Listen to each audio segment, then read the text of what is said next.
स्वागत है PTC news विचार दर्शकों का। मैं हरप्रीत सिंह विचार तकरार लैके एक बार फिर तो तुहाडे सामने हाजिर हाँ। पंजाब का माहौल कौन खराब करना चाहता? जदों पहले सियासी पार्टियां इल्जाम लादियां सी कि इहदे पिछे बाहरलियां ताकतां दा हथ है, तो बहुत सारे सियासी लीडर या बहुत सारियां सियासी पार्टियां ये कहंदियां सन या आम लोगों की भी ये धारणा सी कि जदों कोई मामला हल नहीं हुंदा तो यह कह दिता जाता है कि बाहरलियां ताकतां दा हथ है, इसलिए मामले लटक रहे हैं। पर हुण जो सच्चाइयां आ रही ने सामने, जो खुलासे हुए ने, उसने सबनों हिला के रख दिता, झंजोड़ के रख दिता कि हुण अगला टारगेट पंजाब बनाया जा रहा। अज भी एक मुलजम गिरफ्तार किया गया। सिलसिलेवार जिहड़े कतल हुए ने, हत्यावां हुई ने पंजाब दे विच, भावें वो धार्मिक आगूआं दी होण या फिर समाजिक आगूआं दी होण, उन्हां दे पिछे ISI दा हथ है। इस तो इलावा जिहड़े पंजाब दे विच गैंगस्टर पल रहे ने, पनप रहे ने, उन्होंने उन्हां दा सहयोग दिता। ये जिहड़ी खबर है ये हिला के रख देण वाली है साडीआं सुरक्षा एजेंसियां नूं भी, बल्कि साडे समाज नूं भी। इसे ते विचार चर्चा लैके हाज़र होए हां कि किवें ये टारगेट बने और किवें पंजाब के लोग हुण सुरक्षित रह सकते हैं। सब तो पहला जान पछाण करा देना मेहमानों के नाल, आपां फिर अगे वधदे हां। भुपिंदर सिंह जी साडे नाल मौजूद ने, साबका DGP ने पश्चिम बंगाल के, और प्रभजोत सिंह जी ने कार्यकारी संपादक ने PTC न्यूज़ के।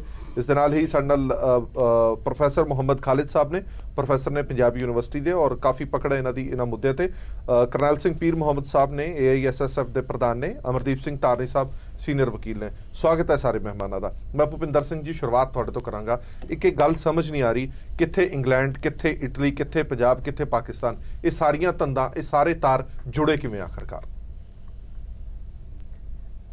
ये तो कोई नवी गल नहीं है जी। पंजाब दी तुसी पिछले 30 सालों तो अगर देखो जिहड़ी हिस्टरी है मिलिटेंसी दी, ISI दा उहदे च पूरा तकड़ा एक हथ सीगा। उन्होंने ही बंदे पकड़े, ट्रेन किए, आर्म्स दिते, अगे बॉर्डर क्रॉस करके इधर भिजवाया। ठीक है। नाल उन्हों दे जिहड़े होर साडे इहो जे मिलिटेंट्स सीगे बाकी बाहरले मुल्कां विच, उन्हां नूं भी लिआंदा, उन्हां नूं भी जोड़िया उन्हां दे नाल। ते जिहड़े मुल्क तो बाहर रहण वाले हैं उन्हां दा एक होर एक आइडिया हुंदा कि भी नहीं पंजाब विच इस तरह होना चाहिए, उंज होना चाहिए, क्योंकि उन्होंने कोई इत्थे लोकल इंटरस्ट तां इहो जे हुंदे नहीं है। तो वो जिहड़ियां बाहरलियां ताकतां हैं उन्हां दे हथ विच आके वो ये सब चीज़ां करन नूं तैयार हुंदे हैं। तो हुण जिहड़ा हुण पिछले 2 सालां तो 8-9 इहो जिहियां घटनावां होईयां, जिहदा विच खास करके जिहड़े कुछ हिंदू मतलब कि लीडर सगे उन्हां दे कतल होए हैं। सारिਆਂ ਦੇ ਪਿੱਛੇ ਇੱਕ ਮੋਡਸ ਆਪਰੈਂਡੀ ਇੱਕੋ ਜਿਹਾ ਹੀ ਲੱਗ ਰਿਹਾ ਸੀਗਾ, ਜਿਵੇਂ ਉਹ ਆਏ, ਕਿਵੇਂ ਉਹਨਾਂ ਨੂੰ ਮਾਰਿਆ, ਕਿਉਂ ਉਹਨਾਂ ਨੂੰ ਟਾਰਗੇਟ ਕੀਤਾ। ਤੇ ਉਸ ਤੋਂ ਹੀ ਲੱਗ ਰਿਹਾ ਸੀਗਾ ਕਿ ਇੱਕ ਵੱਡੀ ਕੰਸਪੀਰੇਸੀ ਫੇਰ ਇੱਕ ਬਣੀ ਹੈ। ਤੇ ਉਹਦੇ ਵਿੱਚ ਹੁਣ ਜਿਹੜੇ ਇਹਨਾਂ ਨੇ 4 ਤੇ ਅੱਜ ਤੁਸੀਂ ਕਹਿ ਰਹੇ ਹੋ ਇੱਕ ਹੋਰ ਬੰਦਾ ਵੀ ਪਕੜਿਆ ਹੈ, 5 ਬੰਦੇ ਉਹਨਾਂ ਨੇ ਗ੍ਰਿਫਤਾਰ ਕੀਤੇ ਹੈ।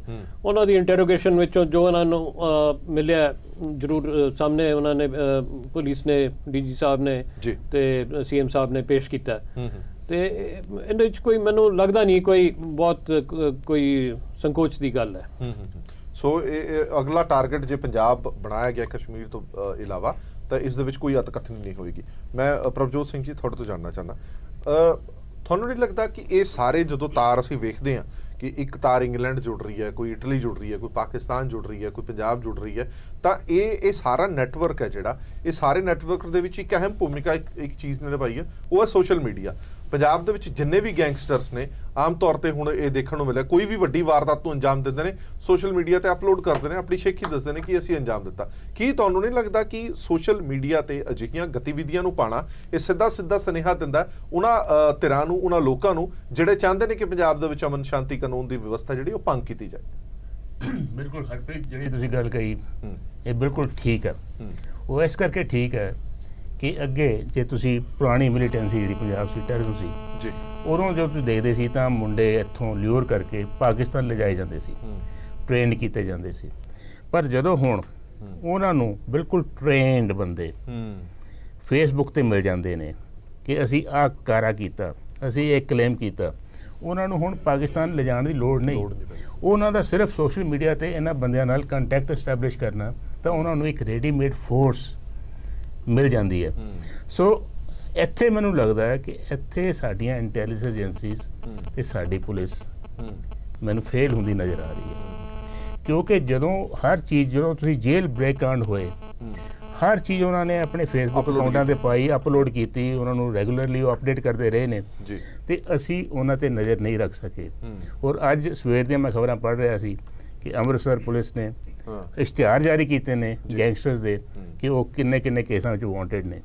ਤੇ ਜੇ ਅਸੀਂ ਇਹ ਸਾਰਾ ਕੁਝ ਕੀਤਾ ਹੁੰਦਾ, ਇੰਟੈਲੀਜੈਂਸ ਇਹਨਾਂ ਦੇ ਫੇਸਬੁੱਕ ਅਕਾਊਂਟਸ ਤੇ, ਇਹਨਾਂ ਦੇ ਸੋਸ਼ਲ ਮੀਡੀਆ ਅਕਾਊਂਟਸ ਤੇ ਟੈਬ ਰੱਖਦੀ, ਤਾਂ ਸ਼ਾਇਦ ਇੰਟੈਲੀਜੈਂਸ ਨੂੰ ਕਾਫੀ ਇਨਪੁਟ ਮਿਲਣੀ ਸੀ ਔਰ ਕਾਫੀ ਸਿਚੁਏਸ਼ਨ ਕੰਟਰੋਲ ਕਰਨ ਵਿੱਚ ਉਹ ਸਹਾਈ ਹੋ ਸਕਦੀਆਂ ਸਨ। ਸੋ ਇਸ ਕਰਕੇ ਹੀ ਲੱਗਦਾ ਹੈ ਕਿ ਜੇ ISI ਨੂੰ ਡਿਫਰੈਂਟ ਪਾਰਟਸ ਆਫ ਵਰਲਡ ਵਿੱਚ ਜਿਹੜੇ ਬੈਠੇ ਨੇ ਡਿਸਗਰੰਟਡ ਐਲੀਮੈਂਟ ਬੈਠੇ ਨੇ, ਜਾਂ ਜਿਹੜੇ ਖਾਲਿਸਤਾਨੀ ਦੇ ਹਮਦਰਦ ਨੇ, ਜਾਂ ਉਸ ਵਿਚਾਰਧਾਰਾ ਨੂੰ ਬਿਲੋਂਗ ਕਰਦੇ ਨੇ, ਉਹਨਾਂ ਨੂੰ ਲੱਭਣਾ, ਲੋਕੇਟ ਕਰਨਾ ਕੋਈ ਜ਼ਿਆਦਾ ਮੁਸ਼ਕਿਲ ਕੰਮ ਨਹੀਂ। ਸੋ ਸੋਸ਼ਲ ਮੀਡੀਆ ਦਾ ਡੈਫੀਨੇਟਲੀ ਇੱਕ ਬਹੁਤ ਅਹਿਮ ਰੋਲ ਮੈਨੂੰ ਨਜ਼ਰ ਆਉਂਦਾ, ਔਰ ਮੇਰਾ ਖਿਆਲ ਹੈ ਇੰਟੈਲੀਜੈਂਸ ਏਜੰਸੀਆਂ ਨੂੰ ਵੀ ਨਜ਼ਰ ਆਉਂਦਾ ਹੋਏਗਾ ਜੀ। ਪਰ ਜੇ ਉਹਨੂੰ ਪਹਿਲਾਂ ਯੂਜ਼ ਕਰਨ ਦੇ ਤਾਂ ਸ਼ਾਇਦ ਸਿਚੁਏਸ਼ਨ ਇੰਨੀ ਖਰਾਬ ਨਾ ਹੁੰਦੀ। ਉਹਨਾਂ ਲੋਕਾਂ ਦੀ ਨਜ਼ਰ ਦੇ ਵਿੱਚ ਫੇਸਬੁੱਕ ਜਾਂ ਸੋਸ਼ਲ ਮੀਡੀਆ ਆ ਸਕਦਾ, ਸਾਡੀ ਇੰਟੈਲੀਜੈਂਸੀ ਜਿਹੜੀਆਂ ਏਜੰਸੀਆਂ ਨੇ ਉਹਨਾਂ ਦੀ ਨਜ਼ਰ 'ਚ ਅਜਿਹੀਆਂ ਚੀਜ਼ਾਂ ਕਿਉਂ ਨਹੀਂ ਆਈਆਂ? ਇਹ ਇੱਕ ਸਵਾਲ ਜ਼ਰੂਰ ਹੈਗਾ। ਪ੍ਰੋਫੈਸਰ ਸਾਹਿਬ, ਮੈਂ ਤੁਹਾਡੇ ਤੋਂ ਜਾਣਨਾ ਚਾਹੁੰਦਾ ਕਿ ਇਹ ਜਾਣਬੁੱਝ ਕੇ ਟਾਰਗੇਟ ਕੀਤਾ ਗਿਆ ਉਹਨਾਂ ਲੋਕਾਂ ਨੂੰ ਜਿਸ ਦੇ ਨਾਲ ਕਮਿਊਨਲ ਹਾਰਮਨੀ ਹੈ ਜਿਹੜੀ ਉਹ ਖਤਮ ਹੋਵੇ, ਜਿਹੜੀ ਭਾਈਚਾਰਕ ਸਾਂਝ ਉਹ ਖਤਮ ਹੋਵੇ, ਭਾਵੇਂ ਉਹ RSS ਦੇ ਲੀਡਰ ਹੋਣ, ਹਿੰਦੂ ਨੇਤਾ ਹੋਣ ਜਾਂ ਪਾਦਰੀ ਸਾਹਿਬ ਹੋਣ, ਉਹਨਾਂ ਨੂੰ ਜਾਣਬੁੱਝ ਕੇ ਟਾਰਗੇਟ ਕੀਤਾ ਗਿਆ। ਇੱਕ ਪਾਸੇ ਇੱਕ ਧਿਰ ਨੂੰ ਖੜਾ ਕਰ ਦਿੱਤਾ ਗਿਆ, ਇੱਕ ਪਾਸੇ 2-3 ਧਿਰਾਂ ਨੂੰ ਖੜਾ ਕਰ ਦਿੱਤਾ ਗਿਆ ਕਿ ਆਪਸ ਦੇ ਵਿੱਚ ਇਹ ਲੜ ਕੇ ਮਰ ਜਾਣ। ਦੇਖੋ ਇੱਦਾਂ ਹਰਪ੍ਰੀਤ ਜੀ ਕਿ ਅਗਰ ਤੁਸੀਂ ਥੋੜਾ ਪਿੱਛੇ ਜਾਵੋ, ਜਿਸ ਵੇਲੇ ਪੰਜਾਬ ਦੇ ਵਿੱਚ ਮਿਲੀਟੈਂਸੀ ਸ਼ੁਰੂ ਹੋਈ ਸੀਗੀ, ਉਸ ਵੇਲੇ ਵੀ ਇਸ ਤਰ੍ਹਾਂ ਦੀਆਂ ਪਹਿਲਾਂ ਛੁੱਟ-ਪੁੱਟ ਘਟਨਾਵਾਂ ਹੋਈਆਂ ਸੀਗੀਆਂ। ਤੁਹਾਡੀ ਯਾਦ ਹੋਊਗਾ ਲਾਲਾ ਜਗਤ ਨਾਰਾਇਣ ਦਾ ਕਤਲ, ਉਹ ਇੱਕ ਬਿਗਨਿੰਗ ਸੀਗੀ। ਉਸ ਤੋਂ ਬਾਅਦ ਹੌਲੀ ਹੌਲੀ ਉਹ ਪੈਟਰਨ ਬਣ ਗਿਆ। ਪੈਟਰਨ ਬਣਨ ਤੋਂ ਬਾਅਦ ਉਹਦੇ ਰਿਐਕਸ਼ਨ ਸ਼ੁਰੂ ਹੋ ਗਏ, ਔਰ ਰਿਐਕਸ਼ਨ ਜਿਹੜੇ ਹੈਗੇ ਉਹ ਵਾਈਡ ਸਪਰੈਡ ਹੋ ਗਏ। ਉਹਦੇ ਨਾਲ ਇੱਕ ਕਿਓਟਿਕ ਸਿਚੁਏਸ਼ਨ ਸਟੇਟ ਦੇ ਵਿੱਚ ਪੈਦਾ ਹੋ ਗਈ। ਸੇਮ ਪੈਟਰਨ ਮੈਂ ਹੁਣ ਦੇਖ ਰਿਹਾ। ਤੁਸੀਂ ਟਾਰਗੇਟਡ ਕਿਲਿੰਗ ਕਰੋ, ਪਾਰਟਿਕੂਲਰ ਕਮਿਊਨਿਟੀ ਜਾਂ ਪਾਰਟਿਕੂਲਰ ਸੋਚ ਦੇ ਲੋਕਾਂ ਨੂੰ ਟਾਰਗੇਟ ਕਰੋ, ਔਰ ਉਸ ਤੋਂ ਬਾਅਦ ਉਹਦਾ ਰਿਐਕਸ਼ਨ ਦੇਖੋ, ਕਿਉਂਕਿ ਪ੍ਰਦਰਸ਼ਨ ਹੋਣਗੇ, ਰੈਲੀਆਂ ਹੋਣਗੀਆਂ, ਉਹਦਾ ਫਿਰ ਫਰਦਰ ਰਿਐਕਸ਼ਨ ਹੋਏਗਾ। ਉਹਦੇ ਨਾਲ ਇੱਕ ਸਿਚੁਏਸ਼ਨ ਕ੍ਰੀਏਟ ਹੋ ਰਹੀ ਹੈ ਥੋੜਾ ਬਹੁਤਾ। ਉਹ ਜਿਹੜੀ ਸਿਚੁਏਸ਼ਨ ਹੈ, ਉਹ ਸਿਚੁਏਸ਼ਨ ਕ੍ਰੀਏਟ ਕਰਨ ਦੀ ਕੋਸ਼ਿਸ਼ ਜਿਹੜੀ ਹੈਗੀ ਹੈ ਉਹ ਦੁਬਾਰਾ ਤੇ ਫਿਰ ਕੀਤੀ ਜਾ ਰਹੀ ਹੈ। ਇਹਦੇ ਵਿੱਚ ਮੈਂ ਜਿਹੜਾ ਤੁਸੀਂ ਸੋਸ਼ਲ ਮੀਡੀਆ ਦੀ ਗੱਲ ਕੀਤੀ ਹੈ ਨਾ, ਟੈਕਨੋਲੋਜੀ ਦਾ ਨੈਗੇਟਿਵ ਤੇ ਪੋਜ਼ਿਟਿਵ ਦੋਨੇ ਐਸਪੈਕਟ ਹੁੰਦੇ ਆ।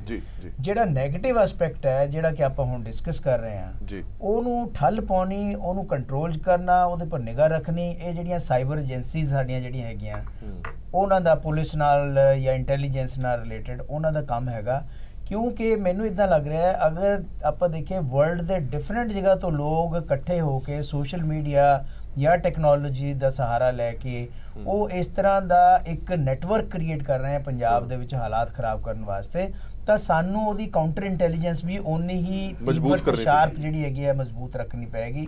ਤਾਂ ਹੀ ਆਪਾਂ ਆਉਣ ਵਾਲੇ ਦਿਨਾਂ ਦੇ ਤਾਂ ਅੱਛਾ ਹੋਇਆ ਜਿਹੜੀਆਂ ਵੀ ਏਜੰਸੀਜ਼ ਨੇ ਇਹ ਸਾਰਾ ਜਿਹੜਾ ਹੈਗਾ ਕੰਮ ਕੀਤਾ ਹੈ, ਉਹਨਾਂ ਦੀ ਆਪਾਂ ਨੂੰ ਤਾਰੀਫ ਕਰਨੀ ਚਾਹੀਦੀ ਹੈ। ਕਿਉਂਕਿ ਇਹ ਇੱਕ ਬਹੁਤ ਵੱਡਾ ਕਹਾਣ ਜਿਹੜਾ ਸੀਗਾ ਅੱਗੇ ਨੂੰ ਹੋਣ ਤੋਂ ਬਚ ਰਿਹਾ, ਕਿਉਂਕਿ 2-4 ਹੋਰ ਇਸ ਤਰ੍ਹਾਂ ਦਾ ਇਨਸੀਡੈਂਟ ਹੋ ਜਾਂਦੇ ਤਾਂ ਸਿਚੁਏਸ਼ਨ ਹੋਰ ਜ਼ਿਆਦਾ ਖਰਾਬ ਹੋਣੀ ਸੀਗੀ। ਉਹਦੇ ਨਾਲ ਜਿਹੜਾ ਹੈਗਾ ਪੰਜਾਬ ਦੇ ਉੱਪਰ ਓਵਰਆਲ ਹਰ ਵਿਅਕਤੀ ਦੇ ਉੱਪਰ ਉਹਦਾ ਨੁਕਸਾਨ ਜਿਹੜਾ ਹੈਗਾ ਉਹ ਨਜ਼ਰ ਆਉਂਦਾ। ਠੀਕ ਹੈ ਪੀਰ ਮੁਹੰਮਦ ਸਾਹਿਬ, ਜਿੰਨੇ ਵੀ ਮਰਡਰਸ ਹੋਏ ਨੇ, ਜਿੰਨੇ ਵੀ ਕਤਲ ਹੋਏ ਨੇ, ਸਿੱਧੇ ਤੌਰ ਤੇ ਜਾਂ ਅਸਿੱਧੇ ਤੌਰ ਤੇ ਇਸ਼ਾਰਾ ਇਹ ਜਾਂਦਾ ਸੀ ਕਿ ਇਹ ਖਾਲਿਸਤਾਨੀਆਂ ਵੱਲੋਂ ਕੀਤਾ ਗਿਆ ਕੰਮ ਹੈ ਜਾਂ ਫਿਰ ਜਿਹੜੇ ਗਰਮ ਖਿਆਲੀ ਸਿੱਖ ਹੈ ਉਹਨਾਂ ਵੱਲੋਂ ਕੀਤਾ ਹੋਇਆ ਕੰਮ ਹੈ। ਪਰ ਹੁਣ ਜਦੋਂ ਖੁਲਾਸਾ ਹੋਇਆ ਉਸ ਤੋਂ ਬਾਅਦ ਰਿਐਕਸ਼ਨਸ ਆਣੇ ਵੀ ਸ਼ੁਰੂ ਹੋਏ। ਤੁਹਾਨੂੰ ਵੀ ਪਤਾ ਫੇਸਬੁੱਕ ਭਰੇ ਹੋਏ ਨੇ ਵੀ ਇਹਦੇ ਕਤਲ ਦੀ ਜ਼ਿੰਮੇਵਾਰੀ ਫਲਾਣੇ ਦੀ, ਇਹਦੇ ਕਤਲ ਦੀ ਵੀ ਜ਼ਿੰਮੇਵਾਰੀ ਫਲਾਣੇ ਦੀ ਹੈ, ਔਰ ਇੱਕ ਦੂਜੇ ਵੱਲੋਂ ਕਾਊਂਟਰ ਸਟੇਟਮੈਂਟਸ ਵੀ ਆਣੀਆਂ ਸ਼ੁਰੂ ਹੋ ਗਈਆਂ ਸੀ। ਹੁਣ ਲੱਗਦਾ ਹੈ ਕਿ ਇਸ ਤੋਂ ਬਾਅਦ ਠੱਲ ਪਏਗੀ।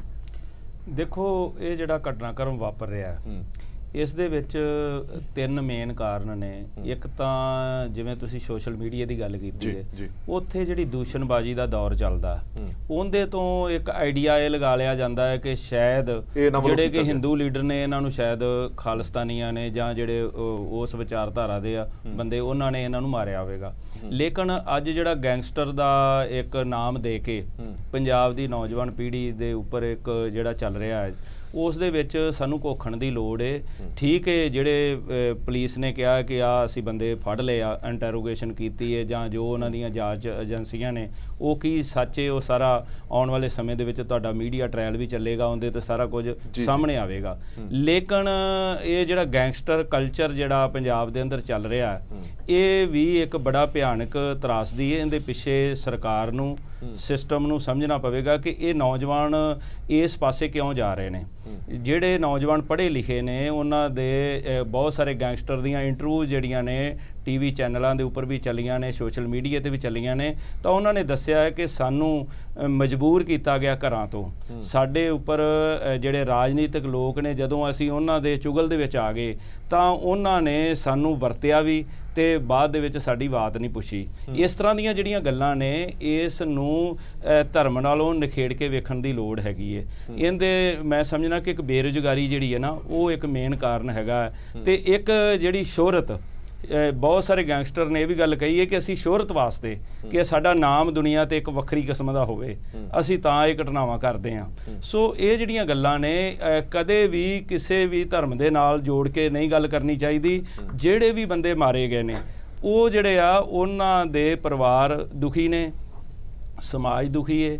ਤੇ ਇਸ ਤਰ੍ਹਾਂ ਦੀਆਂ ਘਟਨਾਵਾਂ, ਜਿਹੜੀ ਮਾਰ ਧਾੜ ਦੀ ਰਾਜਨੀਤੀ ਹੈ, ਉਹ ਨਹੀਂ ਹੋਣੀ ਚਾਹੀਦੀ। ਜਿਹੜੇ ਵੀ ਬੰਦੇ ਇਸ ਦੇ ਵਿੱਚ ਚੱਲ ਰਹੇ ਨੇ, ਉਹਨਾਂ ਨੂੰ ਬਰੀਕੀ ਦੇ ਨਾਲ ਇਸ ਦਾ ਕਰਨਾ ਚਾਹੀਦਾ, ਸਿੱਧਾ ਧਰਮ ਦੇ ਨਾਲ ਜਾਂ ਇੱਕ ਸੰਘਰਸ਼ ਦੇ ਨਾਲ ਨਹੀਂ ਜੋੜਿਆ ਜਾਣਾ ਚਾਹੀਦਾ। ਮੇਰੇ ਕਹਿਣ ਦਾ ਮਤਲਬ ਇਹੀ ਸੀਗਾ ਵੀ ਇਹ ਜਾਣਬੁੱਝ ਕੇ ਕੀਤਾ ਜਾ ਰਿਹਾ ਸੀਗਾ ਵੀ ਇੱਕ ਧਿਰ ਨੂੰ ਟਾਰਗੇਟ ਕਰ ਦੋ, ਇੱਕ ਧਿਰ ਦੇ ਬੰਦਿਆਂ ਨੂੰ ਕਤਲ ਕਰ ਦੋ। ਬਿਲਕੁਲ ਜੀ। ਹੁਣ ਦੇਖੋ, ਜਿਹੜਾ ਇੱਕ ਜਿਹੜਾ ਸ਼ਿਵ ਸੈਨਾ ਦਾ ਆਪਣੇ ਬਣਿਆ ਆਗੂ ਸੀ ਸੂਰੀ, ਉਹਨੇ ਬੀਤੇ ਦਿਨੀ ਜਿਵੇਂ ਪੂਰੀ ਸਿੱਖ ਕੌਮ ਨੂੰ ਟਾਰਗੇਟ ਕਰਕੇ ਉਹਨੇ ਇਹ ਗੱਲ ਕਿਹਾ ਕਿ 2% ਹੈਗੇ ਨੇ ਸਿੱਖ, ਇਹਨਾਂ ਨੂੰ ਰਗੜ ਦਿਓ। ਯਾਨੀ ਕਿ ਇਹੋ ਜਿਹੇ ਸ਼ਬਦ ਉਹਨੇ ਬਹੁ ਗਿਣਤੀ ਨੂੰ ਕਿਹਾ, ਬਹੁ ਗਿਣਤੀ ਭਾਈਚਾਰੇ ਨੂੰ। ਤਾਂ ਉੱਥੇ ਬਹੁਤ ਸਾਰੇ ਹਿੰਦੂ ਜਿਹੜੇ ਲਾਈਕ ਮਾਈਂਡਡ, ਚੰਗੀ ਸੋਚ ਵਾਲੇ, ਉਹਨਾਂ ਨੇ ਇਹ ਗੱਲ ਕਹੀ ਕਿ ਉਹਨੂੰ ਕਾਊਂਟਰ ਕੀਤਾ। ਉਹਨਾਂ ਕਿਹਾ ਕਿ ਬਿਲਕੁਲ ਇਹ ਗਲਤ ਗੱਲ ਹੈ। ਤੇ ਹੁਣ ਉਹਦੇ ਤੇ ਪੁਲਿਸ ਨੇ ਪਰਚਾ ਵੀ ਦਰਜ ਕੀਤਾ, ਉਹਨੂੰ ਜੇਲ੍ਹ 'ਚ ਬੰਦ ਵੀ ਕੀਤਾ। ਸੋ ਇਹ ਫਰਜ਼ ਬਣਦਾ ਸਰਕਾਰਾਂ ਦਾ ਕਿ ਕੋਈ ਵੀ ਵਿਅਕਤੀ ਜਦੋਂ ਕਿਸੇ ਧਰਮ ਦੇ ਨਾਲ ਜੋੜ ਕੇ ਸਾਰੇ ਫਿਰਕੇ ਨੂੰ ਉਸ ਲਈ ਜ਼ਿੰਮੇਵਾਰ ਠਹਿਰਾ ਦਿੰਦਾ, ਉਹ ਆਪਣੇ ਆਪ ਵਿੱਚ ਬਹੁਤ ਮਾੜੀ ਗੱਲ ਹੈ। ਠੀਕ ਹੈ ਧਾਰਨੀ ਸਾਹਿਬ, ਜਿਹੜੀ ਗੱਲ ਮੈਂ ਪਹਿਲਾਂ ਕਹੀ ਸੀ ਕਿ ਗੈਂਗਸਟਰ ਇੰਨੇ ਕੁ ਹੁਣ ਖਤਰਨਾਕ ਹੋ ਗਏ ਨੇ ਕਿ ਉਹ ਅੱਤਵਾਦੀ ਗਤੀਵਿਧੀਆਂ ਦੇ ਵਿੱਚ ਲਿਪਤ ਜਿਹੜੀਆਂ ਏਜੰਸੀਆਂ ਨੇ, ਉਹਨਾਂ ਦੇ ਹੱਥੇ ਚੜ ਚੁੱਕੇ ਨੇ। ਦੇਖੋ ਹਰਪ੍ਰੀਤ ਜੀ, ਇਹ ਜਿਹੜੀ ਸਾਰੀ ਗੱਲਬਾਤ ਹੈਗੀ ਆ ਨਾ, ਮੈਂ ਇਹਨੂੰ ਟੋਟਲੀ ਡਿਫਰੈਂਟ ਵੇ ਨਾਲ ਮਤਲਬ ਤੁਹਾਨੂੰ ਦੱਸਦਾ ਜੀ ਕਿ ਇਨਸਾਨੀ ਫਿਤਰਤ ਹੈ, ਉਹ ਚੰਗੀ ਹੈ ਜਾਂ ਮਾੜੀ ਹੈ, ਉਹ ਕਦੇ ਨਹੀਂ ਚੇਂਜ ਹੁੰਦੀ। ਤੇ ਜਿਸ ਤਰ੍ਹਾਂ ਇਹਨਾਂ ਨੇ ਪਹਿਲਾਂ ਦੱਸਿਆ ਨਾ ਕਿ ਕੁਝ ਗੈਂਗ ਹੈ ਜਿਹੜੇ ਸ਼ੋਹਰਤ ਲਈ ਜਿਹੜੇ ਕੰਮ ਕਰਦੇ ਰਹੇ, ਔਰ ਸ਼ੋਹਰਤ ਦਿਖਾਉਣ ਵਾਸਤੇ ਤੁਸੀਂ ਪਿਛਲੇ ਟਾਈਮਾਂ ਦੇ ਵਿੱਚ ਦੇਖਿਆ ਕਈ ਗੈਂਗਸਟਰਾਂ ਤੇ ਫਿਲਮਾਂ ਬਣ ਚੁੱਕੀਆਂ, ਔਰ ਉਹ ਫਿਲਮਾਂ ਜਿਹੜੀਆਂ ਹੈਗੀਆਂ ਉਹਨਾਂ ਨੂੰ ਦੇਖ ਕੇ ਸਾਡਾ ਸਮਾਜ ਕੀ ਕਰਨ ਦੀ ਕੋਸ਼ਿਸ਼ ਕਰ ਰਿਹਾ, ਸੇਧ ਲੈ ਰਿਹਾ। ਦੂਜੀ ਰਹਿ ਗਈ ਅਗਲੀ ਗੱਲ ਗੈਂਗਸਟਰ ਵਾਲੀ ਗੱਲ। ਹੁਣ ਇਹਨਾਂ ਸਾਰੀਆਂ ਚੀਜ਼ਾਂ ਨੂੰ ਅਸੀਂ ਮਿਲਾਉਣ ਦੀ ਕੋਸ਼ਿਸ਼ ਕਰਨ ਲੱਗੇ ਹੋਏ ਆ। ਮੈਨੂੰ ਇਹ ਲੱਗਦਾ ਕਿ ਜਦੋਂ ਕੋਈ ਸਿਸਟਮ ਫੇਲਿਅਰ ਹੋ ਜਾਵੇ ਨਾ, ਤਾਂ ਉਹ ਦੂਸਰੇ ਤੇ ਉਂਗਲੀ ਕਰਨੀ ਸ਼ੁਰੂ ਕਰ ਦਿੰਦਾ। ਅੱਜ ਤੁਸੀਂ ਦੇਖਿਆ ਹੋਣਾ ਇੱਕ ਵਾਇਰਲ ਹੋਈ ਵੀ ਹੈ ਕਿ ਆ ਧੁੰਦ ਪਈ ਵੀ ਹੈ ਨਾ, ਤੇ ਇਹਦੇ ਚ ਕਹਿੰਦੇ ਜੀ ਪਾਕਿਸਤਾਨ ਦਾ ਹੱਥ ਹੈ। ਸੋ ਜਦੋਂ ਸਾਡਾ ਸਿਸਟਮ ਫੇਲ ਹੋ ਜਾਵੇ ਤਾਂ ਅਸੀਂ ਤਾਂ ਦੂਸਰੀ ਜਿਹੜੀ ਕੋਈ ਵੀ ਬੁਰਾਈ ਹੈਗੀ ਹੈ ਉਹ ਮਜ਼ਬੂਤ ਹੋਣੀ ਸ਼ੁਰੂ ਹੋ ਜਾਂਦੀ ਹੈ। ਜਦੋਂ ਮਜ਼ਬੂਤ ਹੋ ਜਾਂਦੀ ਹੈ ਬੁਰਾਈ, ਉਹ ਇੱਕ ਮੰਨ ਲਓ ਇੱਕ ਗੈਂਗਸਟਰ ਹੈਗਾ, ਉਹਨੂੰ ਸਾਰੇ ਸਤਿ ਸ੍ਰੀ ਅਕਾਲ ਬੁਲਾਉਣੀ ਸ਼ੁਰੂ ਕਰ ਦਿੰਦੇ, ਜਿਵੇਂ ਆਪਣੇ ਪੰਜਾਬ ਦੇ ਵਿੱਚ ਪਿਛਲੇ ਟਾਈਮ ਦੇ ਵਿੱਚ ਹੋਇਆ। ਜਿਵੇਂ ਉਹਨਾਂ ਨੇ ਆਪਣੀਆਂ ਅਦਾਲਤਾਂ ਲਾਉਣੀਆਂ ਸ਼ੁਰੂ ਕਰਤੀਆਂ, ਜਦੋਂ ਉਹ ਫਿਰ ਜੇਲ੍ਹਾਂ ਦੇ ਵਿੱਚ ਜਾਂਦੇ ਆ, ਜੁਡੀਸ਼ੀਅਲ ਸਿਸਟਮ ਉਹਨਾਂ ਨੂੰ ਜੇਲ੍ਹਾਂ ਦੇ ਵਿੱਚ ਭੇਜਦਾ, ਫਿਰ ਉੱਥੇ ਜਾ ਕੇ ਵੀ ਉਹ ਅਦਾਲਤਾਂ ਜੇਲ੍ਹਾਂ ਦੇ ਵਿੱਚ ਅਦਾਲਤਾਂ ਲਾਉਣੀਆਂ ਸ਼ੁਰੂ ਕਰ ਦਿੰਦੇ। ਇੰਨੇ ਪਾਵਰਫੁਲ ਹੋ ਜਾਂਦੇ ਆ, ਜੇਲ੍ਹਾਂ ਵਾਲੇ ਉਹਨਾਂ ਨਾਲ ਡਰ ਜਾਂਦੇ ਆ, ਔਰ ਉਹ ਤੋਂ ਬਾਅਦ ਜਿੰਨੇ ਪੋਲੀਟੀਕਲ ਬੰਦੇ ਹੈਗੇ ਆ ਉਹ ਉਹਨਾਂ ਨੂੰ ਜਿਹੜਾ ਹੈਗਾ ਉਹਨਾਂ ਦੀ ਸਪੋਰਟ ਕਰਨੀ ਸ਼ੁਰੂ ਕਰ ਦਿੰਦੇ ਆ। ਔਰ ਇਹ ਸਾਰਾ ਜਿਹੜਾ ਸਿਸਟਮ ਹੈਗਾ ਨਾ, ਇਹ ਜਿਵੇਂ ਮੈਂ ਖਾਲਿਦ ਸਾਹਿਬ ਦੀ ਇੱਕ ਗੱਲ ਦਾ ਜਵਾਬ ਦਿੰਦਾ ਕਿ ਮਿਲੀਟੈਂਟਸੀ ਜਿਹੜੀ ਪਹਿਲਾਂ ਹੋਈ ਨਾ, ਕਿ ਉਸ ਦਾ ਹੀ ਇੱਕ ਬੀਜ ਉੰਗਰਿਆ ਜਾ ਰਿਹਾ। ਮੈਂ ਨਹੀਂ ਇਸ ਗੱਲ ਨੂੰ ਸਮਝਦਾ। ਦੇਖੋ ਮਿਲੀਟੈਂਸੀ ਦੋ ਤਰ੍ਹਾਂ ਦੀ ਹੈਗੀ ਆ। ਇੱਕ ਹੈਗੀ ਆ ਬਦਮਾਸ਼ੀ ਵਾਲੀ, ਜਿਹਦੇ ਵਿੱਚ ਉਸ ਬੰਦੇ ਦਾ ਨਿੱਜ ਜੁੜਿਆ ਵਾ ਹੈਗਾ ਕਿ ਉਹਨੇ ਪੈਸੇ ਕਮਾਉਣੇ ਆ, ਲੋਕਾਂ ਤੋਂ ਪੈਸੇ ਹਿੰਟਣੇ ਆ। ਦੂਜਾ ਹੈਗੀ ਹੈ ਇੱਕ ਲੋਕਾਂ ਦੇ ਵਿੱਚ, ਜਿਸ ਤਰ੍ਹਾਂ ਅੱਜ ਤੁਸੀਂ ਸੋਸ਼ਲ ਮੀਡੀਆ ਤੇ ਦੇਖਦੇ ਆ, ਔਰ ਖਾਸ ਤੌਰ ਤੇ ਮੈਂ ਸਮਝਦਾ ਇਹ ਸਾਰਾ ਸੋਸ਼ਲ ਮੀਡੀਆ ਦਾ ਹੀ ਸਿਸਟਮ ਹੈਗਾ, ਜਿਹਦੇ ਨਾਲ ਇਹ ਕਹਿੰਦੇ ਆ ਕਿ ਧਾਰਮਿਕ ਲੋਕਾਂ ਦੀ ਜਿਹੜੀ ਕੱਟੜਵਾਦ ਹੈਗਾ ਉਹ ਸੈਕੰਡ ਤਰ੍ਹਾਂ ਦੀ ਮਿਲੀਟੈਂਸੀ ਹੈਗੀ ਹੈ। ਮੈਂ ਸਮਝ ਗਿਆ ਤੁਹਾਡੀ ਗੱਲ, ਮੈਂ ਸਮਝ ਗਿਆ। ਗੱਲ ਇਹ ਹੈ ਕਿ ਬਹੁਤ ਸਾਰੇ ਲੋਕ ਹਲੇ ਵੀ ਨੇ ਜਿਹੜੇ ਜਿਨ੍ਹਾਂ ਦੀਆਂ ਭਾਵਨਾਵਾਂ ਜੁੜੀਆਂ ਹੋਈਆਂ ਨੇ ਖਾਸ ਚੀਜ਼ ਨਾਲ, ਉਹਨਾਂ ਭਾਵਨਾਵਾਂ ਨੂੰ ਭੜਕਾਉਣ ਦੀ ਕੋਸ਼ਿਸ਼ ਰਹਿੰਦੀ। ਚਲੋ ਮੈਂ ਇੱਕ ਛੋਟਾ ਜਿਹਾ ਇੱਕ ਬ੍ਰੇਕ ਲੈ ਲਵਾਂ, ਬ੍ਰੇਕ ਤੋਂ ਬਾਅਦ ਜਲਦ ਹਾਜ਼ਰ ਹਾਂ।